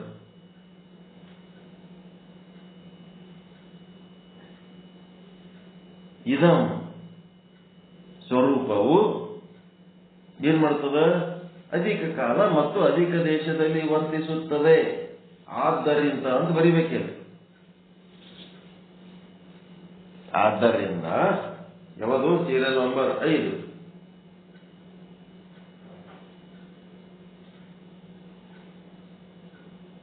ಆದ್ದರಿಂದ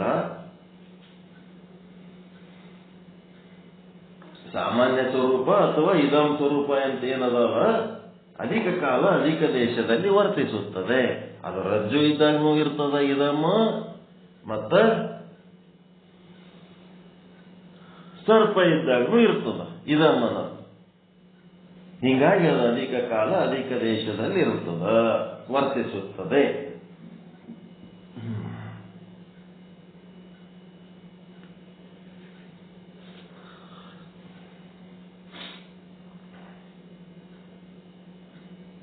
ಈ ಕಡೆ ಬರೀಬೇಕಲ್ಲ. ಈಗ ಸೀರಿಯಲ್ ನಂಬರ್ 4 ಸಿದ್ಧಾಂತದೊಳಗೆ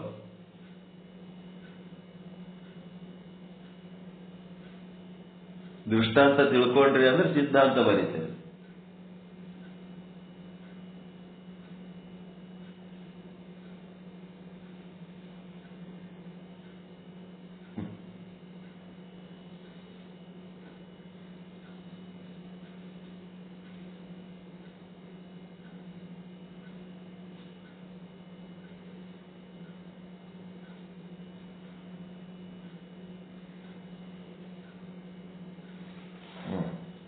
ಈ ಕಡೆ ಏನ್ ಬರೀತೀರಿ? ಬ್ರಹ್ಮನ ಸಾಮಾನ್ಯ ಸ್ವರೂಪವಾದ ಇದಂ ಭ್ರಾಂತಿ ಕಾಲದಲ್ಲಿ ಚೇತನದ ಸಾಮಾನ್ಯ ಸ್ವರೂಪವಾದ ಇದಂ ಅನ್ನೋದಿಲ್ಲದು. ಇದಂ ಅನ್ನೋದಿಲ್ಲದು. ಇದಂ ಅಂದ್ರ ನಿಮ್ಮಿಂದ ಭಿನ್ನವಾಗಿದ್ದಕ್ಕೆ ಇದಂ ಅದಂ ಅಂತೀರಿ. ಇಲ್ಲೇನದ? ತದ್ರೂಪ ಬ್ರಹ್ಮತ್ವ. ನೀವೇ ಈ ಕಡೆ ಸಿದ್ಧಾಂತದೊಳಗ ಸದ್ರೂಪ ಬ್ರಹ್ಮನೇ ನಾನು ಅಂತೇನದಲ್ಲ, ಅದು ಚೇತನದ ಸಾಮಾನ್ಯ ಸ್ವರೂಪವಾದ ಸದ್ರೂಪ ಬ್ರಹ್ಮತ್ವವು.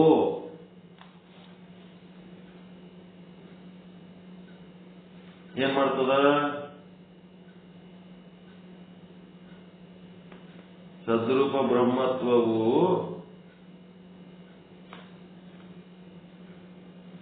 ಭ್ರಾಂತಿ ಕಾಲದಲ್ಲಿ ಸ್ಥೂಲ ಸೂಕ್ಷ್ಮ ನಾಮ ರೂಪಾತ್ಮಕ ವಸ್ತುಗಳೊಡನೆಯೂ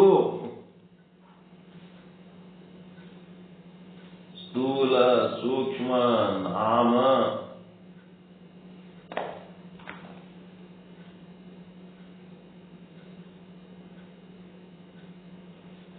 ವಸ್ತುಗಳೊಡನೆಯೂ ಮತ್ತು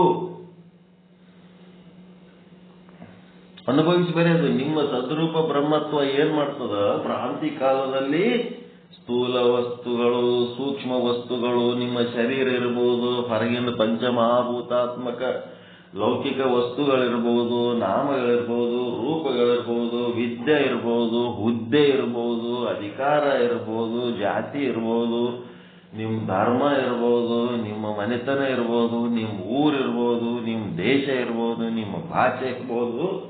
ಅದೇನ್ ಮಾಡ್ತದ?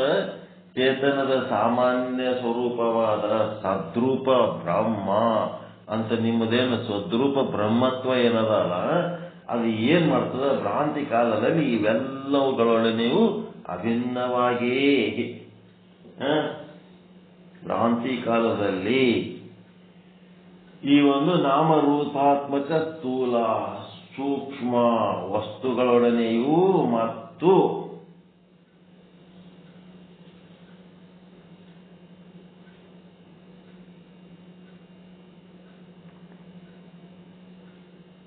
ನಾನು ಹಿಂದೂ ವೀರಶೈವ ಲಿಂಗಾಯತ ಇದ್ದೇನೆ. ಹಿಂದೂ ವೀರಶೈವ ಲಿಂಗಾಯತ ಇದ್ದೇನೆ ಅಂತೇಳಿ ಟೀಚೆಗೆ ಬರೆಸ್ತೇವೆ ಶಾಲೆಗೆ ಬರ. ಮುಂದೇನಾಯ್ತು? ಬುದ್ಧಿ ಹೆಚ್ಚಾದಂಗ ಭೇದ ಭಾವ ಹೆಚ್ಚಾಕತ್ ಹೋಗ್ತದೆ. ಹೃದಯವಂತಿಕೆ ಹೆಚ್ಚಾದಂಗ ಏನಾಗ್ತದ? ಅಭೇದ ಜಾಸ್ತಿ ಆಗ್ತದ. ಬುದ್ಧಿವಂತಿಕೆ ಜಾಸ್ತಿ ಆದಂಗ ಭೇದ ಜಾಸ್ತಿ ಆಗ್ತದೆ. ಮುಂದೇನಾಯ್ತು? ನಾ ಹಿಂದೂ ಅಲ್ಲ. ಮತ್ತೊಂದಿಷ್ಟು ಮಂದಿ ಬುದ್ಧಿ ಬೆಳೀತು, ನಾ ವೀರಶೈವ ಅಲ್ಲ. ಏನ್ ಮಾಡ್ಬೇಕು ಹಿಂಗಾದ್ರೆ? ಮತ್ತ ನೀನು ವೀರಶೈವ ಅಲ್ಲ ಅಂದ್ರೆ ನಾ ಲಿಂಗಾಯತ ಅಲ್ಲ ಅಂತ ಇನ್ನೊಬ್ಬ ಚಾಲ ಮಾಡ. ಈಗ ಅಲ್ಲ ಅನ್ನೋನ್ ಬಲ್ಲಿನೂ ಸದ್ರೂಪ ಬ್ರಹ್ಮ ಅವ, ಅದಿನವನ ಬಲ್ಲಿನೂ ಸದ್ರೂಪ ಬ್ರಹ್ಮ. ಅವೆಲ್ಲ ಏನದವ? ಚುಕ್ಕೊಳಾಟ ಅಂತ ಕಾಣಬೇಕು ಬ್ರಹ್ಮ ಸ್ವರೂಪರಿಗೆ. ಚುಕ್ಕೊಳಾಟ, ಸಣ್ಣ ಹುಡುಗರ ಆಟ ಅವೆಲ್ಲ. ಯಾಕಂದ್ರ ಬುದ್ಧಿ ಬೆಳೆದದ, ಹೃದಯವಂತಿಕೆ ಬೆಳೆದಿಲ್ಲ. ಅವೆಲ್ಲ ಹುಡುಗಾಟ ಅವ ಅಷ್ಟೇ. ಅದರಿಂದ ಏನು ಸಾಧಿಸಲ್ಲ. ಏನೋ ಒಂದು ಅದಿನ ಅನ್ಕೊಳ್ಳೋದು, ಏನೋ ಒಂದು ಅಲ್ಲ ಅನ್ಕೊಳ್ಳೋದು. ಎಲ್ಲನೂ ಏನದ? ಇದು ಚೇತನದ ಸಾಮಾನ್ಯ ಸ್ವರೂಪವಾದ ಇದಂ. ನಾ ಲಿಂಗಾಯತ ಅದಿನಿ ಅಂದ್ರೂ ಅದ್ರಾಗ ಸಾಮಾನ್ಯ ಸ್ವರೂಪ ಸದ್ರೂಪ ಬ್ರಹ್ಮನೇ ಇದ್ದಾನೆ. ನಾ ಲಿಂಗಾಯತ ಅಲ್ಲ ಅಂದ್ರೂ ಸದ್ರೂಪ ಬ್ರಹ್ಮನೇ. ನಾ ವೀರಶೈವ ಅದಿನಿ ಅಂದ್ರೂ ಸದ್ರೂಪ ಬ್ರಹ್ಮನೇ. ವೀರಶೈವ ಅಲ್ಲ ಅಂದ್ರೂ ಸದ್ರೂಪ ಬ್ರಹ್ಮನೇ. ನಾ ಹಿಂದೂ ಅದಿನಿ ಅಂದ್ರೂ ಸದ್ರೂಪ ಬ್ರಹ್ಮನೇ. ನಾನು ಹಿಂದೂ ಅಲ್ಲ ಅಂದ್ರೂ ಸದ್ರೂಪ ಬ್ರಹ್ಮನೇ. ಬ್ರಹ್ಮಜ್ಞಾನಿ ಕಣ್ಣಿಗೆ ಅವೆಲ್ಲ ಭೇದಗಳು ಏನೇನು ಕಾಣಂಗಿಲ್ಲ. ಕೇವಲ ಸದ್ರೂಪ ಬ್ರಹ್ಮ ಒಂದೇ ಕಾಣುತ್ತದೆ. ಅಜ್ಞಾನಿಗೆ ಇದು ಬೇರೆ ಬೇರೆ ಬೇರೆ ಬೇರೆ ಬೇರೆ ಕಾಣುತ್ತಿರ್ತದೆ. ಭೇದ ಭಾವ. ಬಸವಣ್ಣವ್ರು ಏನ್ ಹೇಳಿದ್ರು? ಇವನಾರವ ಇವನಾರವ ಇವನಾರವ ಎಂದೆನಿಸದಿರಯ್ಯ, ಇವನಮ್ಮವ ಇವನಮ್ಮವ ಇವನಮ್ಮವನೆಂದೆನಿಸಯ್ಯ. ಯಾವನಿಗರ ಇಂಥದ್ದು ಸಣ್ಣ ಬುದ್ಧಿ ಇತ್ತು ಅಂತಂದ್ರ ಮಗ ಅಂತ ತಿಳ್ಕೊಳ್ರಿ, ನಮ್ಮ ಮನೆಯ ಮಗ ಅಂತ ತಿಳ್ಕೊಳ್ರಿ. ಇವತ್ತಿಲ್ಲ ನಾಳೆ ಬುದ್ಧಿ ಕಲ್ತು ಶಾಣೆ ಆತನ ಅಂತ ತಿಳ್ಕೊರಿ. ಯಾರ ಬಲ್ಲರೆ ಒಂದಿಟ್ಟು ಭೇದ ಭಾವ ಅನ್ನೋದು ಇತ್ತಂದ್ರೂ ಏನ್ ಮಾಡ್ರಿ? ಇವ ನಮ್ಮ ಮನೆಯ ಮಗನೆಂದೆನಿಸಯ್ಯ. ಆ ಮಗ ಮುಂದೆ ಬೆಳೆದು ದೊಡ್ಡವಾಗಿ ಶಾಣೆ ಆತನ ಅಂತ ತಿಳ್ಕೊಳ್ರಿ ಅಂತ ಹೇಳಿದ್ರು. ಈ ಮಕ್ಕಳು ಏನಾದ್ರು 12ನೇ ಶತಮಾನ ಹೋಗಿ 21ನೇ ಶತಮಾನ ಬಂದ ಮೇಲೆ ಇವ ಅವರವ ಅವ ಅವರವ ಅವ ಅವರವ ಅಂತೇಳಿ ತಿಳ್ಕೊಂಡು ಎಲ್ಲ 18 ಜಾತಿ ಮತ್ತೇನೇನ ಧರ್ಮ ಅವ ಎಲ್ಲ ಭೇದ ಮಾಡಿ ಅವ್ರಿಗೆ ಬೈಯೋದು ಇವ್ರಿಗೆ ಬೈಯೋದು ಎಲ್ಲರಿಗೆ ಬೈಯೋದ್ರಾಗ ತಾವು ಏನದಿರತ್ತೆ ತಿಳ್ಕೊಳ್ಳೋ ಪರಿಸ್ಥಿತಿಗೆ ಬಂದ್ಬಿಟ್ರು. ಎತ್ತ ನೋಡಿದಡತ್ತ ನೀನೇ ದೇವ, ಸಕಲ ವಿಸ್ತಾರದರೂ ನೀನೇ ದೇವ. ವಿಶ್ವತೋ ಚಕ್ಷು ವಿಶ್ವತೋ ಕರ್ಣ ವಿಶ್ವತೋ ಬಾವು ವಿಶ್ವತೋ ಪಾದ ವಿಶ್ವತೋ ಮುಖ ನೀನೇ ಅದಿಯಪ್ಪ. ಜಗತ್ತಿನಾಗ ಎಷ್ಟು ಮುಖಗಳದವ ಅದೆಲ್ಲ ಸದ್ರೂಪ ಬ್ರಹ್ಮಂದೇ. ಏನ್ ಕಿವಿಗಳು ಕೇಳಕತ್ತವ? ಓದು ಸದ್ರೂಪ ಬ್ರಹ್ಮನೇ ಕಿವಿಗಳೇ. ಏನ್ ಕಾಲುಗಳು ಚಲಿಸ್ಲಕತ್ತವ? ಅವೆಲ್ಲ ಸದ್ರೂಪ ಬ್ರಹ್ಮನ ಚಲನೆಯೇ. ಏನ್ ಕೈಗಳು ಕೆಲಸ ಮಾಡ್ಲಕತ್ತವ? ಅವೆಲ್ಲ ಸದ್ರೂಪ ಬ್ರಹ್ಮನ ಕೈಗಳೇ. ಏನ್ ಕಣ್ಣುಗಳು ನೋಡ್ಲಕತ್ತವ? ಅವೆಲ್ಲ ಸದ್ರೂಪ ಬ್ರಹ್ಮನ ಕಣ್ಣುಗಳೇ. ಜಗದಾಗಲ್ಲ ಮುಗಿಲಾಗಲ್ಲ ಮಿಗೆಯಾಗಲ್ಲ ಅಂತೇಳಿ ಬಸವಣ್ಣವರು ಅಖಂಡ ಬ್ರಹ್ಮನ ದರ್ಶನ ಮಾಡಿಕೊಟ್ರು. ಅಖಂಡ ಬ್ರಹ್ಮನ ದರ್ಶನ ಮಾಡಿದ ಬಸವಣ್ಣನನ್ನ ಹಿಡ್ಕೊಂಡು ಇವರೇನ್ ಮಾಡಿಬಿಟ್ರು? ಅವನು ತೋರಿಸಿದ ದೃಷ್ಟಿಯನ್ನ ಖಂಡ ಖಂಡ ಮಾಡಿ, ನೀವು ಆ ಜಾತಿಯವ್ರು, ನಾವು ಈ ಜಾತಿಯವ್ರು, ನೀವು ಆ ಧರ್ಮದವ್ರು, ನಾವು ಈ ಧರ್ಮದವ್ರು ಅಂತ ಕಿತ್ತಾಡಕತ್ತ. ದಾರಿ ಬಿಟ್ಟ ಮಕ್ಕಳು ಇವೆಲ್ಲ ಹಿಂಗ್ ಮಾಡೋ. ದಾರಿ ಬಿಟ್ಟವ್ರು ಇವರೆಲ್ಲ. ಹೆಸರು ಅವನ್ ಹೇಳ್ಕೋತಾರ, ಅವನ ದಾರಿಯಾಗಿಲ್ಲ.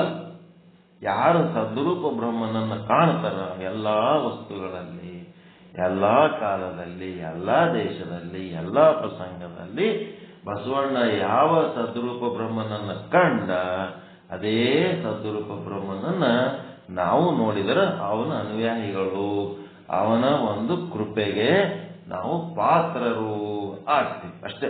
ಅವಾಗ ಯಶಸ್ಸು ಕಟ್ಟಿಟ್ಟ ಬುದ್ಧಿ. ಅದಕ್ಕೆ ಇಲ್ಲೇನಾಯ್ತು, ಚೇತನದ ಸಾಮಾನ್ಯ ಸ್ವರೂಪವಾದ ಸದ್ರೂಪ ಬ್ರಹ್ಮತ್ವವು ಏನಾಗ್ಯದ, ಸ್ಥೂಲ ಸೂಕ್ಷ್ಮ ವಸ್ತುಗಳಲ್ಲಿ ಮತ್ತು ನಾಮರೂಪಾತ್ಮಕ ವಸ್ತುಗಳಲ್ಲಿ ಏನೇನು ಲಿಂಗ ಭೇದ, ಫಸ್ಟಿಗೆ ಬರದೆ ಲಿಂಗ ಭೇದ. ಅದಕ್ಕಿಂತ ಮೊದಲ ಒಂದು ಜನ್ಮ ಭೇದ. ಎಂತ ಜನ್ಮ ಭೇದ, 84 ಲಕ್ಷ ಜೀವರಾಶಿಗಳಲ್ಲಿ ಪ್ರತಿಯೊಬ್ಬರು ಶಾಸ್ತ್ರಿಗಳು ಹೇಳೋ ಮಾತೇನು, ಮನುಷ್ಯ ಜನ್ಮ ಶ್ರೇಷ್ಠ ಜನ್ಮ. ಉಳಿದು 83,999 ಏನದಲ್ಲ, 90,000,9,099 ಏನ್ ಬರ್ತಾವ 84 ಲಕ್ಷ ಜೀವರಾಶಿಗಳಲ್ಲಿ. ಅವುಗಳಲ್ಲಿ ಇವ ಒಬ್ಬನೇ ಶ್ರೇಷ್ಠ, ಉಳಿದ ಕನಿಷ್ಠ. ಅವು ಬರೇ ಭೋಗ ವಸ್ತುಗಳಷ್ಟೇ ಹೊರತು ಅವಕ್ಕ ಕರ್ತೃತ್ವ ಇಲ್ಲ, ಬರೇ ಭೋಕ್ತೃತ್ವ ಅದ. ಇವನಿಗೆ ಕರ್ತೃತ್ವ ಭೋಕ್ತೃತ್ವ ಎರಡೂ ಅದ.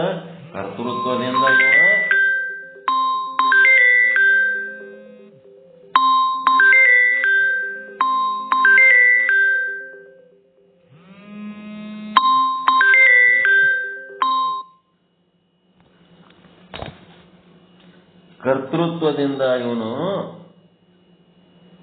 ಏನಾತನ, ಉನ್ನತ ಜನ್ಮವನ್ನು ಹೊಂದುತ್ತಾನ. ಭೋಕ್ತೃತ್ವದಿಂದ ಇವನು ತನ್ನ ಕರ್ಮ ಸುಖ ದುಃಖಗಳು ಅನುಭವಿಸ್ತಾನ. ಒಳ್ಳೆ ಕರ್ಮ ಮಾಡಿದ್ರ ಉತ್ತಮ ಜನ್ಮಗಳಿಗೆ ಹೋಗ್ತಾನ, ಕೆಟ್ಟ ಕರ್ಮ ಮಾಡಿದ್ರ ನೀಚ ಯೋನಿಗಳಿಗೆ ಹೋಗ್ತಾನ. ಹೀಗಾಗಿ ಮನುಷ್ಯನಲ್ಲಿ ಏನೆಲ್ಲ ಮಾಡುವಂತ ಶಕ್ತಿ ಅದ ಅಂತೇಳಿ ಇಲ್ಲಿ ಜನ್ಮಭೇದ. ಆಮೇಲೆ ಏನ್ ಮಾಡ್ಬಿಟ್ರು, ಜನ್ಮಕ್ಕೆ ವೇದಾಂತದೊಳಗೆ ಜಾತಿ ಅಂತಾರೆ. ಜಾತಿ ಭೇದ ಅಂದ್ರೆ ಜನ್ಮ. 84 ಲಕ್ಷ ಜೀವರಾಶಿಗಳವಲ್ಲ ಅವೇ ಜಾತಿ. ಜಾತಿ ಅಂದ್ರೆ ಜನ್ಮ, ಹುಟ್ಟದು, ಮತ್ತೇನಿಲ್ಲ. ಅದಾದ್ಮೇಲೆ ಏನಾಯ್ತು, ಹುಟ್ಟಿದ ವಸ್ತುಗಳಲ್ಲಿ ಹೆಣ್ಣು ಗಂಡು ಅಥವಾ ಒಂದು ಭೇದ, ಲಿಂಗ ಭೇದ. 84 ಲಕ್ಷ ಜೀವರಾಶಿಗಳಲ್ಲಿ ಬ್ರಹ್ಮದನ, ಮನುಷ್ಯನೊಳಗನು ಬ್ರಹ್ಮನೇ ಅದ. ಲಿಂಗ ಭೇದ, ಹೆಣ್ಣು ಗಂಡು. ಮತ್ತಿನ ಒಂದೇನದ, ಆ ಕಡೆ ಹೆಣ್ಣು ಅಲ್ಲ ಈ ಕಡೆ ಗಂಡು ಅಲ್ಲ. ಮ್ಯಾನುಫ್ಯಾಕ್ಚರಿಂಗ್ ಡಿಫೆಕ್ಟ್ ಅಂತಾರ. ಸೃಷ್ಟಿ ಒಳಗ ಏನೋ ಮಾಡ್ಲಿಕ್ಕೆ ಹೋಗಿ ಏನೋ ಆಗಿರ್ತಾವ, ಅವು ಒಂದು ಸೃಷ್ಟಿಯಾಗ್ಯಾವ. ಮೂರನೇದ್ದು ಆ ತೃತೀಯ ಲಿಂಗಿಗಳು. ಎಲ್ಲರೊಳಗೂ ಅದೇ ಬ್ರಹ್ಮನೇ ಅದ, ಸಾಮಾನ್ಯ ರೂಪ. ಮತ್ತೆ ಲಿಂಗ ಭೇದ ಆದ್ಮೇಲೆ ಅದ್ರಾಗ ಶ್ರೀಮಂತ ಬಡವ ವರ್ಗ ಭೇದ.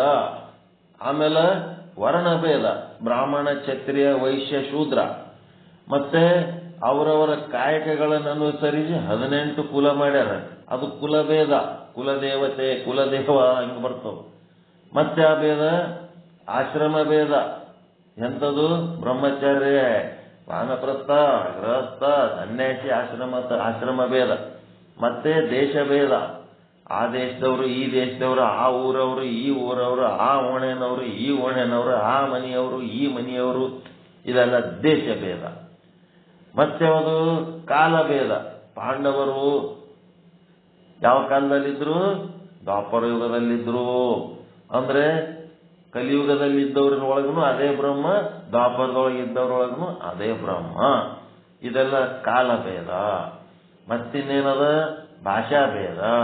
ಈ ಎಲ್ಲವಷ್ಟು ಭೇದ ಏನದ, ಬುದ್ಧಿ ಭೇದ. ಇವಷ್ಟೇ ಬುದ್ಧಿ ಕೆಲಸ ಅಷ್ಟೇ. ಹೃದಯವಂತಿಕೆ ಇಲ್ಲ ಅಲ್ಲಿ. ಭೇದ ಎಲ್ಲದ, ಅಲ್ಲಿ ಅಜ್ಞಾನ ಅದ, ಬರೇ ಬುದ್ಧಿವಂತಿಕೆ ಅದ. ಯಾರು ಹೆಚ್ಚು ಬುದ್ಧಿ ಓಡಿಸ್ತಾರೆ ಜಗತ್ತಿನೊಳಗ, ಅವರು ಲೌಕಿಕ ವ್ಯವಹಾರಗಳಲ್ಲಿ ಬಹಳ ಶ್ರೇಷ್ಠ ಮಟ್ಟಕ್ಕೆ ಹೋಗ್ಬೋದು. ಆಧ್ಯಾತ್ಮಿಕ ವ್ಯವಹಾರದಲ್ಲಿ ಹೀನರಾಗಿರ್ತಾರೆ. ಅವ್ರಿಗೇನೇನು ಜ್ಞಾನ ಆಗಲ್ಲ, ಆನಂದ ಆಗಲ್ಲ, ಬರೇ ದುಃಖಿಗಳಾಗ್ತಾರೆ. ತಲೆ ಓಡಿಸೋದು ದುಃಖ ಆಗಲ್ಲ. ಅದಕ್ಕೇನಾಯ್ತು, ಎಲ್ಲ ಸ್ಥೂಲ ಸೂಕ್ಷ್ಮ ವಸ್ತುಗಳಲ್ಲಿ, ನಾಮರೂಪಕ ವಸ್ತುಗಳಲ್ಲಿ, ಅಂದ್ರೆ ಭ್ರಾಂತಿ ಕಾಲದಲ್ಲಿಯೂ ಮತ್ತು ಏನ್ ಬರೀಬೇಕು, ಜ್ಞಾನಾನಂತರದಲ್ಲಿಯೂ, ಅಂದ್ರೆ ಸತ್ಯವಾದ ನಿತ್ಯವಾದ ಯಾವುದು, ಅಸಂಗತ್ವ. ಅಸಂಗತ್ವ, ಕೂಟಸ್ಥತ್ವ, ಸಾಕ್ಷಿತ್ವ, ಪ್ರತ್ಯಗಾತ್ಮತ್ವ ಮತ್ತ ಸರ್ವ ವ್ಯಾಪಕತ್ವ ಇವೆಲ್ಲ ನಿತ್ಯ ಹೌದಾ ಇಲ್ಲ?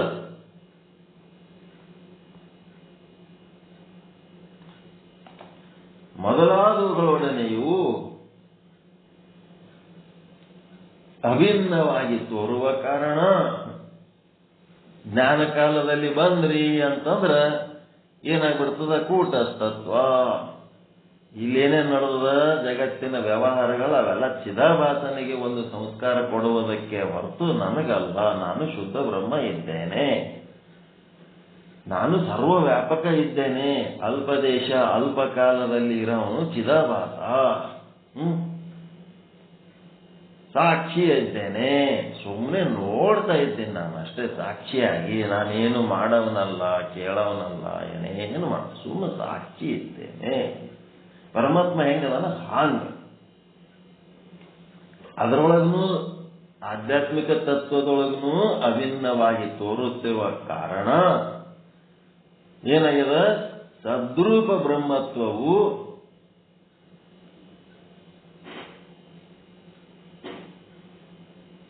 ಚೇತನದ ಎಂಥ ರೂಪ ಅನಿಸ್ಕೊಂಡದ?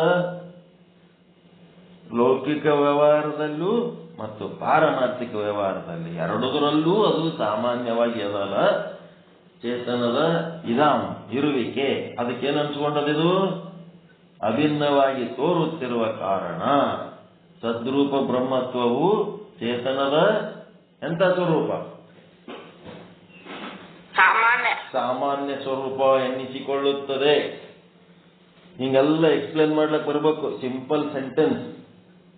ಚೇತನದ ಸಾಮಾನ್ಯ ಸ್ವರೂಪವಾದ ಸದ್ರೂಪ ಬ್ರಹ್ಮತ್ವವು ಸ್ಥೂಲ, ಸೂಕ್ಷ್ಮ, ನಾಮ ರೂಪಾತ್ಮಕ ವಸ್ತುಗಳೊಡನೆ ಭ್ರಾಂತಿ ಕಾಲದಲ್ಲಿಯೂ ಮತ್ತು ಜ್ಞಾನಾನಂತರದಲ್ಲಿ ಸತ್ಯವಾದ, ನಿತ್ಯವಾದ, ಅಸಂಗತ್ವ, ಕೂಟಸ್ಥತ್ವ, ಸಾಕ್ಷಿತ್ವ, ಪ್ರತ್ಯಗಾತ್ಮತ್ವ, ಸರ್ವವ್ಯಾಪಕತ್ವ ಅಂತ ಏನದಲ್ಲ ಬ್ರಹ್ಮತ್ವ ಮೊದಲಾದ ವಿಚಾರಗಳೊಡನೆ, ಸದ್ವಿಚಾರಗಳೊಡನೆ ಅಭಿನ್ನವಾಗಿ ತೋರುತ್ತಿರುವ ಕಾರಣ, ಸದ್ವಸ್ತುಗಳೊಡನೆ ಅಭಿನ್ನವಾಗಿ ತೋರುತ್ತಿರುವ ಕಾರಣ ಸದ್ರೂಪ ಬ್ರಹ್ಮತ್ವವು ಚೇತನದ ಸಾಮಾನ್ಯ ಸ್ವರೂಪ ಎನ್ನಿಸಿಕೊಳ್ಳುತ್ತದೆ. ನಾನು ಇರುತ್ತೇನೆ